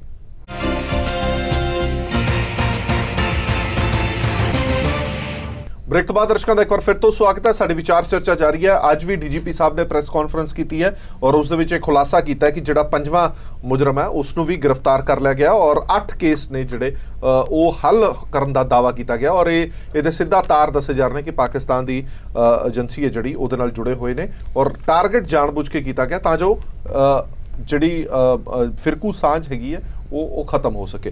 मैं भुपिंदर सिंह जी थोड़े तो एक गल जानना चाहना कि तुहानूं नहीं लगता कि थोड़ा टाइम ज़्यादा लग गया? 8 कतल एक तो बाद एक उस तरीके नाल कीते गए, उस तरह के लोगों को कतल किया गया। जेकर जिहड़ी थ्योरी ते हुण काम किया गया उस थ्योरी ते पहला काम किया जाता तो शायद अजिही नौबत ना आती। ये तो देखो जी जदों कोई फड़े जाते हैं कोई जिहड़े सैल्स इदां दे हुंदे हैं जां कोई होर उस तो बाद कई जिहड़े अनडिटैक्टेड केसेस होंगे उन्हों की सारिਆਂ ਦੀ मतलब कि सोल्यूशन सारिਆਂ ਦੇ सामने आ जाता है तो इनू टाइम लगता है। हुण ये जिहड़े बंदे हैगे खास करके जो बाहरों कह रहे हैं कि शार्प शूटर्स आए हैगे हैं उन्होंने दे उत्थे लिंक्स सीगे वो जरूर पंजाब विच ये तो है नहीं कि भी उन्होंने अज आए तो कल ही वो मतलब कि किसी ने कर दिता तो बेस इत्थे जरूर होएगा। सोशल मीडिया के थ्रू उन्होंने जरूर कॉन्टैक्ट किया जाएगा बट ये तो है नहीं कि भी सारे गैंगस्टर्स एक काम करने को तैयार होंगे हैं अनलैस कि उन्होंने काफ़ी कोई मतलब कि होर कोई दिता जाए पैसा दिता जाए या होर किसी तरह का उन्होंने लोभ दिखाया जाए क्योंकि वो प्रोफैशनल्स होंगे हैं। हुण ISI ने तुहानूं याद होएगा कि 2010 विच भी बैंगलोर पुलिस ने भी दावा किया सीगा कि जिहड़ा छोटा शकील ते दाऊद इब्राहिम है उन्होंने इस्तेमाल किया बाकी नक्सलाइट्स माओइस्ट होर सारियां जिहड़ियां इहो जिहियां ऑर्गेनाइजेशनस हैं उन्होंने पैसा देना उन्होंने आर्म्स वगैरह सप्लाई करने ये सारा कुछ तो ये जिन्नी देर तक जिहड़े इन्हां दे फॉरवर्ड और बैकवर्ड लिंक्स नहीं सामने आते कि कौन किहदे नाल जुड़िया होया है ते हाली होर किहड़े हाली भी अंडरग्राउंड हैगे सिर्फ ये कहना ठीक नहीं होएगा कि भी अज 5 बंदे फड़ ले तो इस तो बाद कोई घटना नहीं होएगी। इहो जी गारंटी मेरे हिसाब नाल कोई नहीं लै सकता और शायद मैनू लगता है कि 2-3 घटनावां पिछले अगले 2-3 महीनों के अंदर फिर होणगियां वो अपनी शक्ति दिखाने वास्ते एक प्रूफ सामने लियाणगे कि असीं हले भी मौजूद हां असीं किते मरे नहीं। हुण ये तो है नहीं कि भी 4-5 बंदियां नाल ये सब एडा वड्डा कंड रचिया जा रहा है। इहदे विच कई एडी जदों एक वड्डी ताकत विदेशी ताकत उहदे पिछे लगी होवे ते उन्हां दे लिंक्स बाकी जगह भी बने होण इटली बने होण UK बने होण कैनेडा बने होण ते एडी छेती इहदा एक मसला हल नहीं होना। ठीक है ठीक है। प्रभजोत जी जिहड़ा पंजवां मुलजम फड़िया गया हरदीप सिंह उर्फ शेरा इटली का रहने वाला शार्प शूटर दस्सिया जा रहा है 5 वड्डे हथियार इस तो बरामद किए गए हैं। तुहानूं लगदा नहीं है कि ये जिहड़े लोग इटली तो या इंग्लैंड तो गिरफ्तार किए गए हैं इन्होंने एक चंगा खासा नैटवर्क या अपना बेस है जिहड़ा वो पहला बनाया उस तो बाद इस कार्रवाई नूं अंजाम दिता सो फिक्र और डर हले भी हैगा? जिवें हरप्रीत ने पहला कहा क्योंकि हुण जिहड़ी सोशल नैटवर्किंग है वो इन्नी मुश्किल नहीं जिहड़ी कि अज तो 25 साल या 30 साल पहला या 20 साल पहला हुंदी सी। सोशल मीडिया बड़ा स्ट्रॉन्ग हो गया। सोशल मीडिया दे जिहड़ा यूज़ है आपां हर चीज़ देख सकते जिवें प्रोफेसर साहब ने कहा भी पॉजिटिव भी है तो नैगेटिव भी है। सो किसी भी तरह के नैटवर्किंग नूं यूज़ करके वैपन उत्थों लियाने शायद इन्ने आसान नहीं होणगे जिन्ने इत्थे अवेलेबल हो जाते हैं। एक्चुअल रिक्वायर्ड की हुंदा कि एक एजेंसी प्लान करती है वो एक मॉड्यूल तो बनाती नहीं जिवें सर भुपिंदर सिंह होरां ने कहा वो कई मॉड्यूल बनाए होणगे एक मॉडल नंबर 1 2 3 4 है ना इस तरह बनाए होणगे उन्होंने इक्विप भी किया होएगा उन्होंने कोले नैटवर्किंग भी दी होएगी उन्होंने कमांड भी अपने को रखी होएगी पर तारा करों खिचणियां किहड़े ग्रुप दी खिचणियां किस वेले खिचणियां उस वेले होएगा किहड़े ग्रुप नूं करों वैपन एमुनीशन सप्लाई करना वो भी उन्होंने हाथ में होएगा। सो जरूरी नहीं कि वैपनरी या एमुनीशन अपने नाल इटली तो लैके आया होएगा वो इत्थे रिसोर्सिस जिहड़े ने अवेलेबल किए जाते हैं डिफरेंट मॉड्यूल्स होंदे ने पर जे इंटैलीजेंस एजेंसीज इन्हां ते सोशल मीडिया ते नज़र रखे जिवें मैं तुहानूं अज मैं सवेरे पढ़ रहा सी कि इंग्लैंड विच एक केस होया जी और बड़ा इंटरस्टिंग केस होया कि एक नौजवान मुंडे ने ਨੈਟ ਤੇ IED ਆਰਡਰ ਕੀਤੀ, ਜਿਹੜੀ ਕਿ ਹੁੰਦੀ ਹੈ ਨਾ ਕਿ ਐਕਸਪਲੋਜ਼ਿਵ, ਹਾਂ ਇੰਟੈਂਸਿਵ ਐਕਸਪਲੋਸਿਵ ਡਿਵਾਈਸਿਸ, ਕਿ ਉਹ ਕਿਸੇ ਮੋਬਾਈਲ ਯੂਜ਼ ਕਰਨਾ ਚਾਹੁੰਦਾ ਸੀ। ਪੁਲਿਸ ਨੇ ਉਹ ਇੰਟਰਸੈਪਟ ਕਰ ਲਿਆ ਉਹਦਾ ਮੈਸੇਜ, ਉਹਨੇ ਆਰਡਰ ਪਲੇਸ ਕੀਤਾ, ਨੈਟ ਤੇ ਪਲੇਸ ਕੀਤਾ, ਤੇ ਉਹਨਾਂ ਨੇ ਕਿਹਾ ਵੀ ਇਹ ਮੁੰਡਾ ਕੀ ਕਰੇਗਾ। ਉਹਨਾਂ ਨੇ ਉਹ ਪਾਰਸਲ ਨਹੀਂ ਲਿਆ, ਪਾਰਸਲ ਲੈ ਕੇ ਉਹਦੇ ਵਿੱਚ ਉਹਨੂੰ ਡੰਮੀ ਡਿਵਾਈਸ ਨਾਲ ਕਨੈਕਟ ਕਰਤਾ, ਭਰਤੀ ਦੇਤੀ, ਉਹ ਅਸਲੀ ਚੀਜ਼ ਕੱਢ ਲਈ, ਜਿਹੜੀ ਐਕਚੁਅਲ IED ਆਈ ਸੀ ਉਹ ਕੱਢ ਲਈ, ਉਹਦੀ ਡੰਮੀ IED ਪਾਤੀ, ਉਹਦੇ ਘਰ ਭੇਜਤੀ, ਉਹਨੇ ਰਿਸੀਵ ਕਰ ਲਈ। ਰਿਸੀਵ ਕਰਨ ਤੋਂ ਬਾਅਦ ਪੁਲਿਸ ਨੇ ਉੱਤੇ ਨਜ਼ਰ ਰੱਖੀ ਵੀ ਕਿੱਥੇ ਯੂਜ਼ ਕਰਦਾ ਹੈ, ਵਾਕਈ ਯੂਜ਼ ਕਰਦਾ ਕਿ ਇਹਨੇ ਵੈਸੇ ਮੰਗਾਇਆ ਕਿ ਯੂਜ਼ ਕਰੇਗਾ। ਉਹਨੇ ਜਦੋਂ ਯੂਜ਼ ਕੀਤੀ ਉਹ ਸੀ ਤਾਂ ਡੰਮੀ, ਲੇਕਿਨ ਉਸ ਤੋਂ ਬਾਅਦ ਉਹਨੇ ਪੁਲਿਸ ਨੇ ਉਹਨੂੰ ਫੜ ਲਿਆ, ਤੇ ਉਹਦੀ ਹੁਣ ਟ੍ਰਾਇਲ ਚੱਲ ਰਹੀ ਹੈ, ਤੇ ਜਨਵਰੀ 'ਚ ਉਹਨੂੰ ਸਜ਼ਾ ਹੋਣੀ ਹੈ। ਸੋ ਇਹ ਹੁੰਦਾ ਇੰਟੈਲੀਜੈਂਸ ਏਜੰਸੀਜ਼ ਦਾ ਕੰਮ, ਕਿ ਜੇ ਕੋਈ ਇਸ ਤਰ੍ਹਾਂ ਦੀ ਐਕਟੀਵਿਟੀ ਕਰਦਾ, ਹੁਣ ਉਹ ਇੱਕ ਸਧਾਰਨ ਜਿਹਾ ਮੁੰਡਾ ਸੀ, ਉਹਦਾ ਕਿਸੇ ਗੈਂਗ ਨਾਲ ਕੋਈ ਤਾਲੁਕ ਨਹੀਂ ਹੈ, ਚੈੱਕ ਕਰਨਾ ਬੜਾ ਜ਼ਰੂਰੀ ਹੈ ਸੋਸ਼ਲ ਮੀਡੀਆ। ਪਰ ਜਦੋਂ ਇਦਾਂ ਦੀ ਚੀਜ਼ ਕੋਈ ਕਿਸੇ ਇਸ ਤਰ੍ਹਾਂ ਦੇ ਗਰੁੱਪ ਨਾਲ ਤਾਲੁਕ ਰੱਖਦਾ ਹੈ ਕਿ IED ਕੰਪਨੀ ਨੂੰ, ਜਿਹੜੀ ਕਿ ਇੱਕ ਅੰਡਰ ਕਵਰ ਕੰਪਨੀ ਹੈ, ਉਹ ਤੋਂ ਕੋਈ ਚੀਜ਼ ਮੰਗਾ ਰਿਹਾ, ਤਾਂ ਉਹਨਾਂ ਨੇ ਉਹਨੂੰ ਇੰਟਰਸੈਪਟ ਕਰਕੇ ਉਹਨੂੰ ਬਿਲਕੁਲ ਨਹੀਂ ਪਤਾ ਲੱਗਣ ਦਿੱਤਾ ਜਦ ਤੱਕ ਉਹਨੂੰ ਡਿਲੀਵਰ ਨਹੀਂ ਹੋਊਗੀ, ਜਦ ਤੱਕ ਉਹਨੇ ਟ੍ਰਾਇਲ ਨਹੀਂ ਕਰ ਲਿਆ ਉਹ IED ਦਾ। ਸੋ ਇਸ ਤਰ੍ਹਾਂ ਸਾਡੇ ਇੰਟੈਲੀਜੈਂਸ ਏਜੰਸੀ ਜਿਹੜੀਆਂ ਨੇ ਉਹ ਇੰਨੀਆਂ ਪ੍ਰੋਐਕਟਿਵ ਨਹੀਂ ਹੈਗੀਆਂ, ਅਸੀਂ ਰਿਐਕਟ ਕਰਦੇ ਹਾਂ ਜਦੋਂ ਸਿਚੁਏਸ਼ਨ ਖਰਾਬ ਹੋ ਜਾਂਦੀ ਹੈ। ਸੋ ਹੁਣ ਅਸੀਂ ਅੱਜ ਫੜ ਲਿਆ ਕਿ ਵੈਪਨ ਆਏ ਤਾਂ ਪੁਲਿਸ ਨੇ ਪਹਿਲਾਂ ਕਿਉਂ ਨਹੀਂ ਫੜ ਲਏ? ਇੰਨੀਆਂ ਘਟਨਾਵਾਂ ਹੋ ਗਈਆਂ, ਸਭ ਕੁਝ ਹੋ ਗਿਆ, ਪੰਜਾਬ ਵਿੱਚ ਹਥਿਆਰਾਂ ਦਾ ਤੁਸੀਂ ਫੜਾ ਦੇਖੋ ਗਿਆ। ਸਾਰੇ ਜੇਲ੍ਹਾਂ ਚੋਂ ਗੈਂਗਸਟਰ ਨਿਕਲ ਕੇ ਬਾਹਰ ਆ ਕੇ ਵਾਰਦਾਤ ਕਰਕੇ ਵਾਪਸ ਜੇਲ੍ਹ ਚਲੇ ਜਾਂਦੇ ਨੇ, ਆ ਕੇ ਆਪਰੇਟ ਕਰਦੇ ਨੇ, ਇੱਕ ਦੂਜੇ ਨੂੰ ਛੁਡਾਉਂਦੇ ਨੇ, ਇਵਨ ਜੇਲ੍ਹ ਤੱਕ ਆਪਰੇਟ ਕਰਦੇ ਨੇ, ਜੇਲ੍ਹ ਫਿਰ ਆਪਣੇ ਕਲੇਮ ਕਰਦੇ ਨੇ ਫੇਸਬੁੱਕ ਤੇ ਔਰ ਆਪਣੇ ਹੋਰ ਸੋਸ਼ਲ ਮੀਡੀਆ ਸਾਈਟ ਤੇ, ਫਿਰ ਵੀ ਸਾਡੇ ਰਿਐਕਸ਼ਨ ਨਹੀਂ ਹੁੰਦਾ। ਬਟ ਸਾਨੂੰ ਆਪਣੀਆਂ ਫੋਰਸਿਸ ਦੀਆਂ ਇਨਵੈਸਟੀਗੇਸ਼ਨ ਸਕਿੱਲਸ, ਇੰਟੈਲੀਜੈਂਸ ਸਕਿੱਲਸ ਨੂੰ ਵੀ ਅਪਗ੍ਰੇਡ ਕਰਨ ਦੀ ਲੋੜ ਆ। ਇਹ ਜ਼ਰੂਰੀ ਨਹੀਂ ਕਿ ਸਿਰਫ ਪਾਕਿਸਤਾਨ ਦੀ ISI ਕਰਾ ਰਹੀ ਹੋਵੇ, ਹੋਰ ਵੀ ਹੋ ਸਕਦੇ ਨੇ, ਹੋਰ ਵੀ ਸ਼ਕਤੀਆਂ ਹੋਣ ਇਹਦੇ ਪਿੱਛੇ, ਵਿਦਨ ਕੰਟਰੀ ਵੀ ਸ਼ਕਤੀਆਂ ਹੋ ਸਕਦੀਆਂ ਨੇ ਜਿਹੜੇ ਡੀਸਟੈਬਲਾਈਜ਼ ਕਰਨ ਦੀ ਕੋਸ਼ਿਸ਼ ਕਰਦੀਆਂ ਹੋਣ। ਜ਼ਰੂਰੀ ਨਹੀਂ ਕਿ ਆਪਾਂ ਹਰ ਵਾਰੀ ਬਲੇਮ ISI ਤੇ ਸੁੱਟ ਦਈਏ, ਤੇ ਆਪਣੀਆਂ ਏਜੰਸੀਆਂ ਜਿਹੜੀਆਂ ਇੱਥੇ ਇਹਨਾਂ ਕੰਮਾਂ 'ਚ ਲੱਗੀਆਂ ਨੇ, ਨੈਗੇਟਿਵਿਟੀ 'ਚ ਲੱਗੀਆਂ ਨੇ ਜਾਂ ਦੇਸ਼ ਨੂੰ ਡਿਸਟਰਬ ਕਰਨ 'ਚ ਲੱਗੀਆਂ ਨੇ, ਉਹਨਾਂ ਨੂੰ ਆਪਾਂ ਕਲੀਨ ਚਿੱਟ ਦੇ ਦਈਏ। ਕਿਤੇ ਨਾ ਕਿਤੇ ਸਾਡੀਆਂ ਆਪਣੀਆਂ ਏਜੰਸੀਆਂ ਵੀ ਹੋ ਸਕਦੀਆਂ ਨੇ, ਵਿਦਨ ਕੰਟਰੀ ਵੀ, ਵਿਦਨ ਕਮਿਊਨਿਟੀ ਵੀ ਹੋ ਸਕਦੀਆਂ ਜਿਹੜੇ ਇਹਨਾਂ ਕੇਸਾਂ ਵਿੱਚ ਇਨਵੋਲਵਡ ਹੋਣ। ਠੀਕ ਹੈ ਖਾਲਿਦ ਸਾਹਿਬ, ਮੈਂ ਜਿਸ ਤਰ੍ਹਾਂ ਪਹਿਲਾਂ ਕਿਹਾ ਸੀਗਾ ਕਿ ਪਹਿਲਾਂ ਜਦੋਂ ਇਹ ਗੱਲ ਕਹੀ ਜਾਂਦੀ ਸੀ ਕਿ ਬਾਹਰਲੀਆਂ ਤਾਕਤਾਂ ਜਾਂ ਵਿਦੇਸ਼ੀ ਤਾਕਤਾਂ ਇਹਦੇ ਲਈ ਜ਼ਿੰਮੇਵਾਰ ਨੇ ਜਾਂ ਇਹਦੇ ਵਿੱਚ ਇਨਵੋਲਵਮੈਂਟ ਉਹਨਾਂ ਦੀ ਹੋ ਸਕਦੀ ਹੈ, ਤਾਂ ਬਹੁਤ ਸਾਰੇ ਸਿਆਸੀ ਪਾਰਟੀਆਂ ਇਸ ਨੂੰ ਕਹਿੰਦੇ ਸਨ ਕਿ ਜਿਹੜਾ ਮਸਲਾ ਹੱਲ ਨਹੀਂ ਹੁੰਦਾ ਉਹਦਾ ਨਾਮ ਲਿਆ ਜਾਂਦਾ, ਔਰ ਆਮ ਲੋਕਾਂ ਦੇ ਵਿੱਚ ਵੀ ਇਹ ਧਾਰਨਾ ਸੀ। ਹੁਣ ਲੱਗਦਾ ਕਿ ਇਹ ਚੀਜ਼ਾਂ ਹੁਣ ਜਦੋਂ ਪੁਖਤਾ ਸਬੂਤਾਂ ਦੇ ਨਾਲ ਸਾਹਮਣੇ ਆ ਰਹੀਆਂ ਨੇ, ਹੁਣ ਲੱਗਦਾ ਕਿ ਹਾਂ ਵਾਕਈ ਉਹ ਵੀ ਠੀਕ ਸੀ ਜਦੋਂ ਇਹ ਗੱਲ ਕਹਿੰਦੇ ਸੀ। देखो मेरा ख्याल है बहुत अर्ली होएगा किसी भी कंक्लूजन ते पहुंचना इस वेले, क्योंकि हजे शुरू हुई है, तफ्तीश पूरी होनी है, उसके बाद पुलिस जिहड़ी हैगी अपनी डिफरेंट थ्योरीज नू या जो भी सामने आएगा इन्वेस्टिगेशन तो उसके बाद ही पता चलेगा कि एक्चुअल है क्या। ਇਹਦੇ 'ਚ कोई शक नहीं है कि ये कोई ज़रूरी नहीं है कि ISI होवे, CIA होवे, KGB होवे या बाहरलियां होन। इंटरनल फोर्सिस भी स्टेट ਨੂੰ ਡੀਸਟੇਬਲਾਈਜ਼ ਕਰ ਸਕਦੀਆਂ, ਇੰਟਰਨਲ ਸੋਰਸਿਸ ਇੰਟਰਨਲ ਜਿਹੜੀਆਂ ਫੋਰਸਿਸ ਹੈ ਨੈਗੇਟਿਵ ਜਿਹੜੀਆਂ ਹੈਗੀਆਂ ਉਹ ਵੀ ਕਰ ਸਕਦੀਆਂ। ਜਿਹੜੇ ਗੈਂਗਸਟਰ ਹੈ, ਜਿਹੜੇ ਕ੍ਰਾਈਮ ਹੈਪੀ ਗੈਂਗਸਟਰ ਹੈ, ਜਿਹੜੇ ਕਹਿੰਦੇ ਵੀ ਕ੍ਰਾਈਮ ਕਰੋ ਸਾਨੂੰ ਬੜੀ ਇਹਦੇ ਨਾਲ ਬੜੀ ਸ਼ਲਾਘਾ ਮਿਲਦੀ ਹੈ ਲੋਕਾਂ ਤੋਂ, ਉਹ ਵੀ ਹੋ ਸਕਦੇ ਹੈ, ਇੰਡੀਵਿਜੂਅਲ ਕੇਸਿਸ ਵੀ ਹੋ ਸਕਦੇ ਹੈ।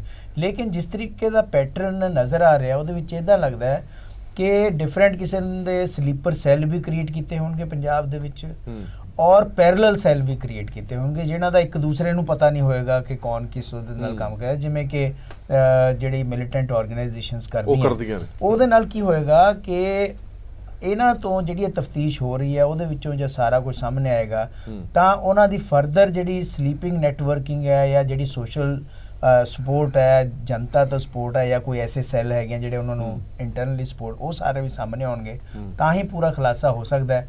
ਲੇਕਿਨ ਇੰਨਾ ਜ਼ਰੂਰ ਹੈਗਾ ਕਿ ਆਪਾਂ ਸਾਰਿਆਂ ਨੂੰ, ਜਿੰਨੀਆਂ ਵੀ ਚਾਹੇ ਪੋਲੀਟੀਕਲ ਪਾਰਟੀਆਂ ਹੈ, ਚਾਹੇ ਜਿੰਨੇ ਵੀ ਓਪੀਨੀਅਨ ਮੇਕਰ ਹੈ ਪੰਜਾਬ ਦੇ, ਉਹਨਾਂ ਸਾਰਿਆਂ ਨੂੰ ਰਲ ਕੇ ਇਸ ਚੀਜ਼ ਨੂੰ ਠੱਲ ਪਾਉਣ ਦੀ ਲੋੜ ਹੈ, ਕਿਉਂਕਿ ਤਾਂ ਕਿ ਇਹ ਅੱਗੇ ਨਾ ਵੱਧ ਸਕੇ ਚੀਜ਼।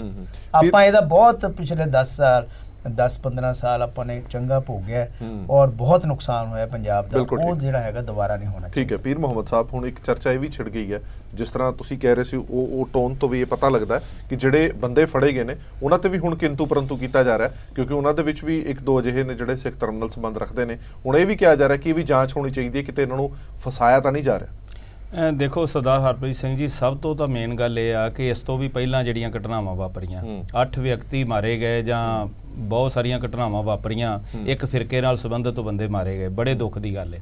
ਲੇਕਿਨ ਸਾਹਿਬ ਸ੍ਰੀ ਗੁਰੂ ਗ੍ਰੰਥ ਸਾਹਿਬ ਜੀ ਦੀ ਬੇਅਦਬੀ ਦੀਆਂ ਘਟਨਾਵਾਂ ਨੂੰ 2 ਸਾਲ ਵਾਪਰ ਚੁੱਕੇ ਆ। ਇਸ ਸਮੇਂ ਪਹਿਲੀ ਸਰਕਾਰ ਵੀ ਜਾ ਚੁੱਕੀ ਹੈ, ਦੂਸਰੀ ਸਰਕਾਰ ਦਾ ਤਕਰੀਬਨ 8-9 ਮਹੀਨੇ ਦਾ ਪੀਰੀਅਡ ਜਿਹੜਾ ਉਹ ਬੀਤ ਚੁੱਕਾ, ਲੇਕਿਨ ਅਜੇ ਤੱਕ ਜਿਹੜੇ ਉਹ ਸਲੀਪਰ ਸੈੱਲ ਜਾਂ ਜਿਹੜੀਆਂ ਕਿਤੇ ਵੀ ਕੰਟੈਕਟ ਕਿੰਦਾ ਉਹਦਾ ISI ਦਾ ਹੋਵੇ ਜਾਂ ਕਿਤੇ ਉਹ ਨਹੀਂ ਫੜੇ ਗਏ। ਤੇ ਪੰਜਾਬ ਦੇ DGP ਸਾਹਿਬ ਨੇ ਇੱਕ ਬਿਆਨ ਦਿੱਤਾ ਹੈ, ਉਹਨਾਂ ਨੇ ਕਿਹਾ ਕਿ ਮੈਂ ਅਰਦਾਸ ਕੀਤੀ ਸੀ ਹਰਿਮੰਦਰ ਸਾਹਿਬ ਜਾ ਕੇ 4 ਨਵੰਬਰ ਨੂੰ, ਮੈਂ ਸੱਚਖੰਡ ਸ੍ਰੀ ਹਰਿਮੰਦਰ ਸਾਹਿਬ ਬੈਠ ਕੇ ਮੈਂ ਕਿਹਾ ਕਿ ਸਾਨੂੰ ਇੱਕ ਚੰਗੇ ਕੰਮ ਲਈ ਸਾਥ ਮਿਲਣਾ ਚਾਹੀਦਾ ਪਰਮਾਤਮਾ ਤੋਂ। ਮੈਂ DGP ਸਾਹਿਬ ਨੂੰ ਕਹਾਂਗਾ ਕਿ ਇੱਕ ਵਾਰ ਫਿਰ ਹੋ ਜਾਣ ਹਰਿਮੰਦਰ ਸਾਹਿਬ, ਇਹ ਵੀ ਅਰਦਾਸ ਕਰਨ ਕਿ ਜਿਸ ਗੁਰੂ ਦੀ ਬੇਅਦਬੀ ਹੋ ਰਹੀ ਹੈ ਉਸ ਦੇ ਜਿਹੜੇ ਦੋਸ਼ੀ ਨੇ ਉਹ ਵੀ ਲੱਭਣੇ ਬੜੇ ਜ਼ਰੂਰੀ ਨੇ, ਕਿਉਂਕਿ ਸਾਹਿਬ ਸ੍ਰੀ ਗੁਰੂ ਗ੍ਰੰਥ ਸਾਹਿਬ ਜੀ ਇਕੱਲੇ ਸਿੱਖਾਂ ਦਾ ਨਹੀਂਗਾ, ਪੂਰੀ ਮਾਨਵਤਾ ਦਾ। ਤੇ ਉਹਨਾਂ ਦੀ ਬੇਅਦਬੀ ਕਰਨ ਵਾਲੇ ਜਿਹੜੇ ਦੋਸ਼ੀ ਨੇ ਉਹ ਜਦੋਂ ਨਹੀਂ ਲੱਭਦੇ ਤੇ ਇੱਕ ਪੂਰਾ ਫਿਰਕਾ ਜਿਹੜਾ ਕੱਲਾ ਉਹ ਹੀ ਨਹੀਂਗਾ ਤਣਾਅ ਦੇ ਵਿੱਚ, ਉਹ ਸਾਰੇ ਲੋਕ ਜਿਹੜੇ ਗੁਰੂ ਗ੍ਰੰਥ ਸਾਹਿਬ ਜੀ ਦੇ ਵਿੱਚ ਵਿਸ਼ਵਾਸ ਰੱਖਦੇ ਆ ਤੇ ਸਤਿਕਾਰ ਕਰਦੇ ਆ। ਸੋ ਪੰਜਾਬ ਤੁਹਾਡੇ ਕਹਿਣ ਦਾ ਭਾਵ ਹੈ ਜਿਹੜੇ ਲੋਕ ਫੜੇ ਗਏ ਨੇ ਤਾਂ ਕਰਕੇ ਵੀ ਥੋੜਾ ਜਿਹਾ ਹੁੰਦਾ ਵੀ ਆ ਦੇਖੋ, ਫਿਰ ਇਹ ਤਾਂ ਸਵਾਲ ਉੱਠਦਾ ਹੀ ਹੈ ਕਿ ਪੁਲਿਸ ਇੰਨੀ ਮੁਸਤੈਦ ਹੈ, ਉਹ 8 ਕਤਲਾਂ ਦੇ ਦੋਸ਼ੀਆਂ ਦਾ ਇੱਕ ਗੈਂਗ ਜਿਹੜਾ ਉਹ ਫੜ ਸਕਦੀ ਹੈ, ਤਾਂ ਜਿਹੜੇ ਗੁਰੂ ਗ੍ਰੰਥ ਸਾਹਿਬ ਜੀ ਦੀ ਬੇਅਦਬੀ ਦੀਆਂ ਘਟਨਾਵਾਂ ਲਈ ਜ਼ਿੰਮੇਵਾਰ ਲੋਕ ਨੇ ਉਹਨਾਂ ਦਾ ਕਲਿਊ ਅੱਜ ਤੱਕ ਵੀ ਕੋਈ ਨਹੀਂ ਲੱਭ ਰਿਹਾ ਕਿ ਇੱਕ ਗੁਰੂ ਗ੍ਰੰਥ ਸਾਹਿਬ ਜੀ ਦਾ ਸਰੂਪ ਬਕਾਇਦਾ ਵਾੜਾ ਜਵਾਹਰ ਸਿੰਘ ਵਾਲਾ ਤੋਂ ਚੋਰੀ ਕੀਤਾ ਗਿਆ ਔਰ ਉਸ ਦੇ ਅੰਗ ਜਿਹੜੇ ਆ ਉਹ ਲਗਾਤਾਰ ਪਾੜ ਕੇ ਗਲੀਆਂ ਦੇ ਵਿੱਚ ਸੁੱਟੇ ਗਏ ਔਰ ਬੇਅਦਬੀ ਹੋਈ। ਉਸ ਤੋਂ ਬਾਅਦ ਜੋ ਪੰਜਾਬ ਦੇ ਵਿੱਚ ਘਟਨਾਕ੍ਰਮ ਵਾਪਰਿਆ ਉਸ ਦੇ ਵਿੱਚ ਇੰਨਾ ਕੁਝ ਤਣਾਅ ਦੇ ਵਿੱਚ ਸਾਰਾ ਮਾਹੌਲ, ਉਸ ਨੂੰ ਵੀ ਠੀਕ ਕਰਨਾ ਪੰਜਾਬ ਸਰਕਾਰ ਦਾ ਤੇ ਪੁਲਿਸ ਦਾ ਇੱਕ ਅਹਿਮ ਜ਼ਿੰਮੇਵਾਰੀ ਹੈ। ਠੀਕ ਹੈ ਤਾਰਨੀ ਸਾਹਿਬ, ਇੱਕ ਗੱਲ ਮੈਂ ਤੁਹਾਡੇ ਤੋਂ ਜ਼ਰੂਰ ਜਾਣਨਾ ਚਾਹੁੰਦਾ, ਜਿਹੜੀ ਗੱਲ ਪ੍ਰਭਜੋਤ ਸਰ ਨੇ ਕੀਤੀ ਸੀ ਕਿ ਵੱਡੇ ਵੱਡੇ ਪੋਸਟਰ ਔਰ ਇਸ਼ਤਿਹਾਰ ਅੰਮ੍ਰਿਤਸਰ ਦੇ ਵਿੱਚ ਲਾਏ ਜਾ ਰਹੇ ਨੇ, ਅਖਬਾਰਾਂ ਦੇ ਵਿੱਚ ਦਿੱਤੇ ਜਾ ਰਹੇ ਨੇ, ਇਹ ਮੈਨੂੰ ਲੱਗਦਾ ਕਿ ਪਹਿਲੀ ਵਾਰੀ ਇਹ ਹੋਣਾ ਕਿ ਕਿਸੇ ਗੈਂਗਸਟਰ ਨੂੰ ਐਡੀ ਤਰਜੀਹ ਦਿੱਤੀ ਜਾ ਰਹੀ ਹੈ ਕਿ ਉਹਨਾਂ ਦੇ ਪੋਸਟਰ ਲਗਾਏ ਜਾ ਰਹੇ ਨੇ। ਇਹਦੇ ਪਿੱਛੇ ਤੁਹਾਨੂੰ ਮਨਸ਼ਾ ਕੀ ਨਜ਼ਰ ਆਉਂਦੀ? ਕੀ ਲੱਗਦਾ ਕਿ ਪੁਲਿਸ ਨੂੰ ਜ਼ਰੂਰਤ ਹੈ ਆਮ ਲੋਕਾਂ ਦੇ ਸਾਥ ਦੀ, ਤਾਂ ਹੀ ਇਹ ਮਸਲੇ ਹੱਲ ਹੋ ਪਾਣਗੇ? ਦੇਖੋ, ਜਿਹੜੀ ਤੁਸੀਂ ਗੱਲ ਕਰਦੇ ਆ ਨਾ, ਜਿਹੜੇ ਪੋਸਟਰ ਲਾਉਣੇ ਜਾਂ ਦੇਖੋ, ਇਹ ਸਾਰੀਆਂ ਭਾਵਨਾਵਾਂ ਇਨਸਾਨੀ ਭਾਵਨਾਵਾਂ ਹੈਗੀਆਂ। ਕੋਈ ਪਿੱਛੇ ਤੁਸੀਂ ਕੁਝ ਟਾਈਮ ਪਹਿਲਾਂ ਦੇਖਿਆ ਹੋਊਗਾ ਸਿੱਖ ਫॉर ਜਸਟਿਸ ਦੇ ਬੋਰਡ ਲੱਗ ਗਏ ਸੀ ਔਰ ਉਹਦੇ ਤੇ ਕਾਫੀ ਵਿਵਾਦ ਹੋਇਆ ਕਿ ਗਵਰਨਮੈਂਟ ਨੂੰ ਪਤਾ ਹੀ ਨਹੀਂ ਹੈਗਾ ਕਿ ਸਿੱਖ ਫॉर ਜਸਟਿਸ ਦੇ ਬੋਰਡ ਲੱਗੇ ਆ ਔਰ ਉਹ ਕਿਹਨੇ ਲਾਏ ਆ, ਔਰ ਉਹਦੇ ਪਿੱਛੇ ਕਾਫੀ ਰਾਜਨੀਤੀ ਘੁੰਮਦੀ ਰਹੀ। ਪਰ ਜਿਹੜੀ ਅੱਜ ਤੁਸੀਂ ਗੱਲ ਕੀਤੀ ਹੈ ਇਹਦੇ ਵਾਲੀ ਬਈ ਇਹ ਜਿਹੜੇ ਬੋਰਡ ਲਾਏ ਆ ਅਹਿਮੀਅਤ ਦੀ ਗੱਲ ਕਰਦੇ ਆ ਤੁਸੀਂ, ਤੇ ਇਹਦੇ ਵਿੱਚ ਤੁਸੀਂ ਇਹ ਸਮਝੋ ਕਿ ਨਲਾਇਕੀ ਕਿਹਦੀ ਹੈ, ਕਿਉਂ ਹੋ ਰਿਹਾ ਹੈ ਇਹ? ਦੇਖੋ, ਇਹ ਤੁਸੀਂ ਅੱਜ ISI ਦੀ ਗੱਲ ਕਰ ਰਹੇ ਆ, ISI ਜਾਂ ਹੋਰ ਕੋਈ ਵੀ ਏਜੰਸੀਜ਼ ਹੈਗੀਆਂ ਦੂਸਰੇ ਕੰਟਰੀ ਦੇ ਵਿੱਚ ਬੈਠ ਕੇ ਉਹ ਸਾਰਾ ਕੁਝ ਸਿਸਟਮ ਆਪਣਾ ਚਲਾ ਰਹੀਆਂ। ਆਪਣੀਆਂ ਏਜੰਸੀਜ਼ ਕਿੱਥੇ ਹੈਗੀਆਂ? ਕੀ ਆਪਣੀਆਂ ਏਜੰਸੀਜ਼ ਸੁੱਤੀਆਂ ਪਈਆਂ ਹੈਗੀਆਂ? ਕੀ ਉਹਨਾਂ ਨੂੰ ਕੋਈ ਪਤਾ ਨਹੀਂ ਕਿ ਕਿਹੜਾ ਬੰਦਾ ਇੰਡੀਆ ਦੇ ਵਿੱਚ ਐਂਟਰ ਕਰ ਰਿਹਾ, ਕਿਹੜੇ ਬੰਦੇ ਦੀਆਂ ਕਿਹੜੀਆਂ ਗਤੀਵਿਧੀਆਂ ਹੈਗੀਆਂ? ਇਹ ਸਾਰਾ ਸਿਸਟਮ ਜਿਹੜਾ ਹੈਗਾ ਫੇਲਿਅਰ ਵਾਲੀ ਗੱਲ ਹੈਗੀ ਆ। ਦੇਖੋ ਹਰਪ੍ਰੀਤ ਜੀ, ਮੈਂ ਤੁਹਾਨੂੰ ਆਪਣੇ ਜਿਹੜਾ ਮੇਰੀ ਆਪਣਾ ਤਜਰਬਾ ਹੈਗਾ ਉਹਦੇ ਨਾਲ ਮੈਂ ਤੁਹਾਨੂੰ ਪਿਛਲੇ ਸਿਸਟਮ ਦੇ ਨਾਲ ਜੋੜ ਕੇ ਦੱਸਦਾ ਕਿ ਜਦੋਂ ਅੰਗਰੇਜ਼ਾਂ ਦਾ ਰਾਜ ਸੀ ਨਾ, ਉਹਨਾਂ ਨੇ ਹਰ ਪਿੰਡ ਦੇ ਵਿੱਚ ਚੌਕੀਦਾਰ, ਲੰਬੜਦਾਰ, ਉਹਤੇ ਉੱਪਰ ਜਿਹੜੇ ਹੈਗੇ ਆ ਜੈਲਦਾਰ, ਜਗੀਰਦਾਰ ਰੱਖੇ ਹੋਏ ਹੁੰਦੇ ਸੀ, ਜਿਹੜੇ ਇੱਕ ਮਿੰਟ ਦੀ ਜਾ ਕੇ ਖਬਰ ਜਿਹੜੀ ਹੈਗੀ ਆ ਉਹਨਾਂ ਤੱਕ ਪਹੁੰਚਾਉਂਦੇ ਸੀ, ਜਿਹੜੇ ਦੇ ਨਾਲ ਉਹ ਆਪਣੇ ਸਿਸਟਮ ਨੂੰ ਚਲਾਉਂਦੇ ਸੀ। ਪਰ ਅੱਜ ਉਹ ਸਿਸਟਮ ਇਹ ਹੋ ਗਿਆ ਕਿ ਪਿੰਡ ਤੇ ਤਾਂ ਤੁਹਾਨੂੰ ਕੋਈ ਖਬਰ ਮਿਲਦੀ ਹੋ ਨਹੀਂ। ਜੇ ਕੋਈ ਬੰਦਾ ਪਿੰਡ ਦਾ ਉੱਥੇ ਜਾਂਦਾ ਹੈ ਜਾਂ ਤਾਂ ਉਹਨੂੰ ਟਾਊਟ ਕਿਹਾ ਜਾਂਦਾ ਜਾਂ ਉਸ ਬੰਦੇ ਨੂੰ ਇਹ ਕਹਿੰਦੇ ਜੀ ਇਹ ਪੁਲਿਸ ਨੂੰ ਪੈਸੇ ਖਿਲਾਉਂਦਾ, ਤੇ ਸਿਸਟਮ ਦੇ ਵਿੱਚ ਇੰਨਾ ਨਿਗਾਰ ਆ ਗਿਆ। ਔਰ ਨੰਬਰ 2 ਤੇ ਪੁਲਿਸ ਦੇ ਵਿੱਚ ਇੰਨਾ ਨਿਗਾਰ ਆ ਚੁੱਕਿਆ, ਇਨਵੈਸਟੀਗੇਸ਼ਨ ਨਾਂ ਦੀ ਕੋਈ ਚੀਜ਼ ਨਹੀਂ ਹੈਗੀ, ਇਨਫੋਰਮੇਸ਼ਨ ਨਾਂ ਦੀ ਕੋਈ ਚੀਜ਼ ਨਹੀਂ ਹੈਗੀ। ਤੇ ਅੱਜ ਤੁਸੀਂ ਹੁਣ ਇਹਨੂੰ ਇੱਕ ਨਾਂ ਦੇ ਰਹੇ ਆ ਕਿ ਚਾਹੇ ISI ਦਾ ਲੈ ਲਓ, ਚਾਹੇ ਕਿਸੇ ਹੋਰ ਦਾ ਲੈ ਲਓ, ਫੇਲਿਅਰ ਆਪਣਾ ਹੈਗਾ, ਫੇਲਿਅਰ ਆਪਣਾ ਹੈਗਾ, ਕਿਸੇ ਦੂਸਰੀ ਏਜੰਸੀ ਦਾ ਕੰਮ ਨਹੀਂ ਹੈਗਾ। ਤੁਸੀਂ ਹੁਣ ਇਹ ਜਿੰਨੇ ਮਰਡਰ ਹੋਏ ਆ ਇਹਨਾਂ ਦੇ ਵਿੱਚ ਅਲੱਗ-ਅਲੱਗ ਬੰਦੇ ਸੀ ਔਰ ਇਹਦੀਆਂ ਫੁਟੇਜ ਆਈਆਂ ਵੀ ਹੈਗੀਆਂ, ਵੀਡੀਓ ਆਈਆਂ ਵੀ ਹੈਗੀਆਂ, ਤਾਂ ਵੀ ਨਹੀਂ ਫੜੇ ਗਏ। ਉਸ ਤਾਂ ਵੀ ਨਹੀਂ ਫੜੇ ਗਏ। ਫਿਰ ਤੁਸੀਂ ਅੱਜ 4 ਬੰਦੇ ਫੜ ਕੇ, ਇੱਕ ਬੰਦਾ ਇੰਗਲੈਂਡ ਤੋਂ ਆਇਆ, ਉਸ ਬੰਦਾ ਆਪਣੇ ਵਿਆਹ ਕਰਾਉਣ ਲਈ ਆਇਆ ਔਰ ਪਿੱਛੇ ਉਹਦਾ ਕੀ ਸਿਸਟਮ ਹੈਗਾ ਕੋਈ ਉਹਦੇ ਬਾਰੇ ਜਾਣਕਾਰੀ ਨਹੀਂ ਹੈਗਾ। ਅੱਗੇ ਉਹਦਾ ਕਿਸ ਤਰ੍ਹਾਂ ਲਿੰਕ ਜੁੜੇ ਹੋਏ ਹੈਗੇ ਆ, ਕੋਈ ਜਾਣਕਾਰੀ ਨਹੀਂ ਹੈਗੀ। ਹੁਣ ਜਦੋਂ ਟ੍ਰਾਇਲ ਚੱਲੂਗੀ ਉਹਦੇ ਬਾਅਦ ਇਹ ਜਿਹੜਾ ਹੈਗਾ ਉਹਦੇ ਵਿੱਚ ਤੁਸੀਂ ਦੇਖਿਓ ਕਿਵੇਂ ਲਿੰਕ ਜੋੜ ਕੇ ਜਿਹੜਾ ਹੈਗਾ ਵਿੱਚ ਪਾਉਣਗੇ, ਔਰ ਅਲਟੀਮੇਟਲੀ ਕੀ ਹੋਊਗਾ ਰਿਜ਼ਲਟ, ਜੱਜ ਦੇਖਣਗੇ ਕਿ ਬੈਨੀਫਿਟ ਆਫ ਡਾਊਟ ਦੇ ਕੇ ਇਹਨਾਂ ਸਾਰਿਆਂ ਨੂੰ ਛੱਡ ਦੇਣਗੇ। ਸੋ ਮੈਨੂੰ ਇਹ ਲੱਗਦਾ ਜੀ ਕਿ ਲੋਕਾਂ ਦੀ ਅੱਖਾਂ ਦੇ ਵਿੱਚ ਮਿੱਟੀ ਪਾਉਣ ਵਾਲੀ ਉਹ ਗੱਲ ਹੈ, ਸਿਸਟਮ ਫੇਲਿਅਰ ਹੈਗਾ ਕਿਸੇ ਨਾ ਕਿਸੇ ਤਰੀਕੇ ਨਾਲ। ਮੈਂ ਇੱਕ ਹੋਰ ਛੋਟਾ ਜਿਹਾ ਬ੍ਰੇਕ ਲੈ ਲਵਾਂ, ਬ੍ਰੇਕ ਤੋਂ ਬਾਅਦ ਜਲਦ ਹਾਜ਼ਰ।